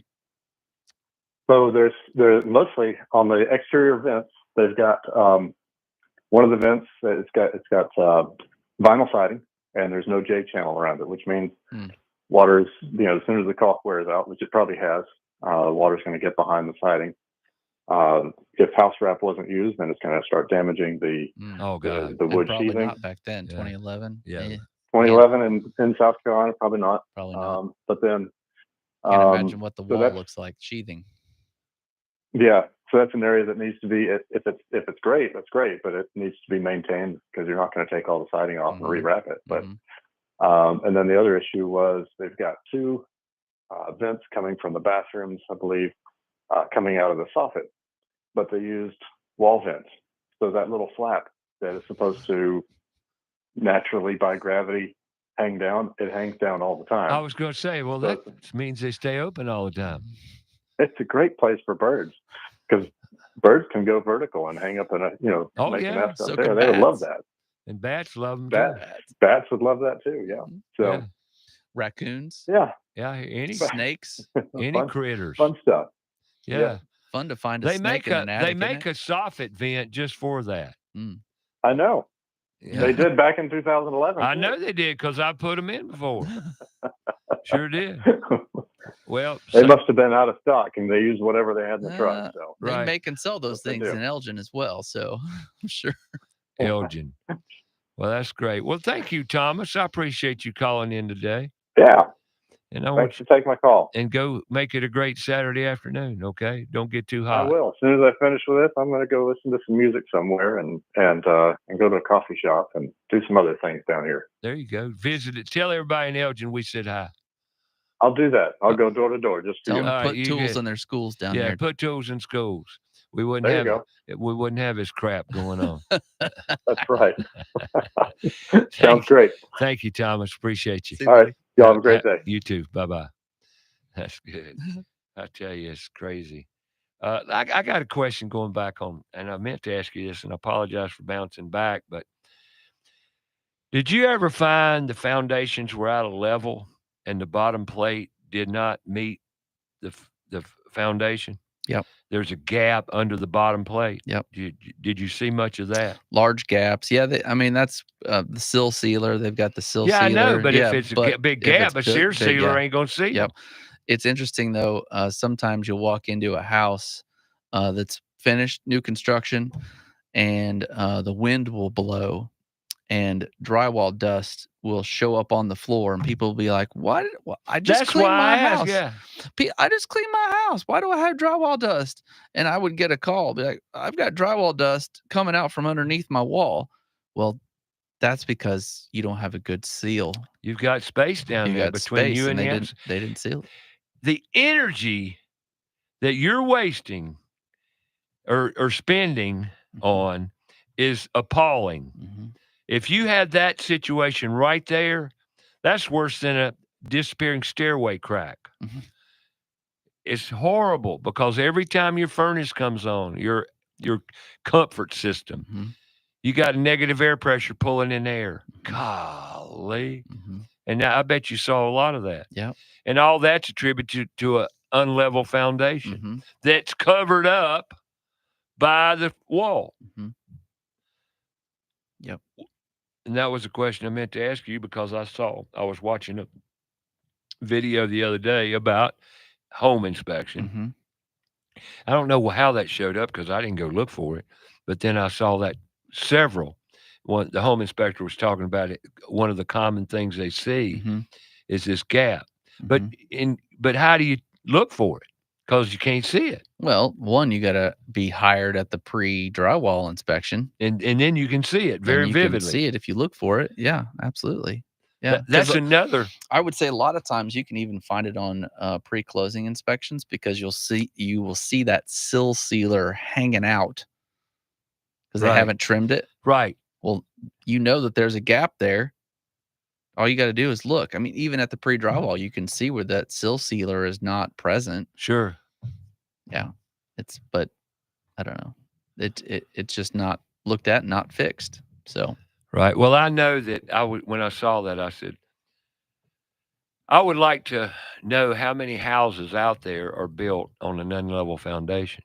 yeah, and a lot of it has to do with even grinding down the slabs. Where there's Yeah. high and low spots. There's a Sure. lot of those because that can transfer up into the second and Oh whatever yeah. But stories if you above. got a lump in your slab, that's just going to make it higher there. Doesn't take much. Yep. I inspected a new construction recently where, and this is something may just go down a rabbit hole, but decks and porches, they do not get footings poured at the same time as the rest of the house, and sometimes they don't at all. That doesn't surprise me. It there. doesn't. Yeah. And I found one recently, and I went out. I was looking at the plans. I had the plans, And I said, okay, well, this covered patio here has footings that are supposed to be here. So I found something. I kind of probed the ground. Nothing. Kind of dug away a little bit. Nothing. No footings. No footings at all.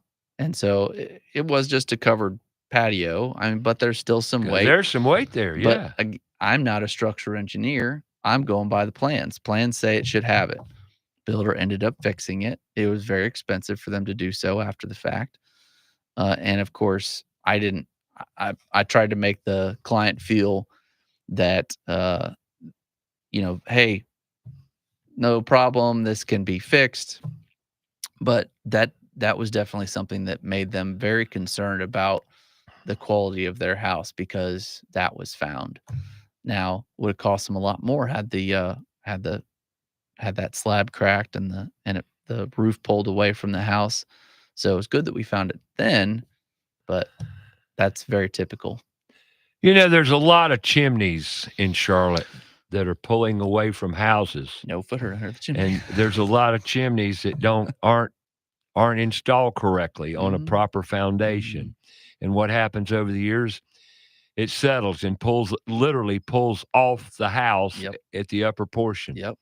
Slants out. And what that does for the inside where the firebox is, that heat can go up into the wall cavity because that thing is pulled away from the studs. You can literally burn your house down from having a fire because it's pulled away. Yeah, there's all these things today, and I really appreciate you coming in. Yeah. We got a minute left here. But we're just throwing the caution flag up, saying these things are what exist. This is a reality in our situations of building today. To beware, buyer beware. Mm-hmm. And we predominantly talked about, unfortunately, large tract home builders and big subdivisions and that sort of thing, because that's typically where we find these problems. Wouldn't you agree? Yeah. Still exists, though, in custom. Oh, it still exists. There's now, I'm not here to say that problems aren't like this in new custom construction, because they're very prevalent. Mm-hmm.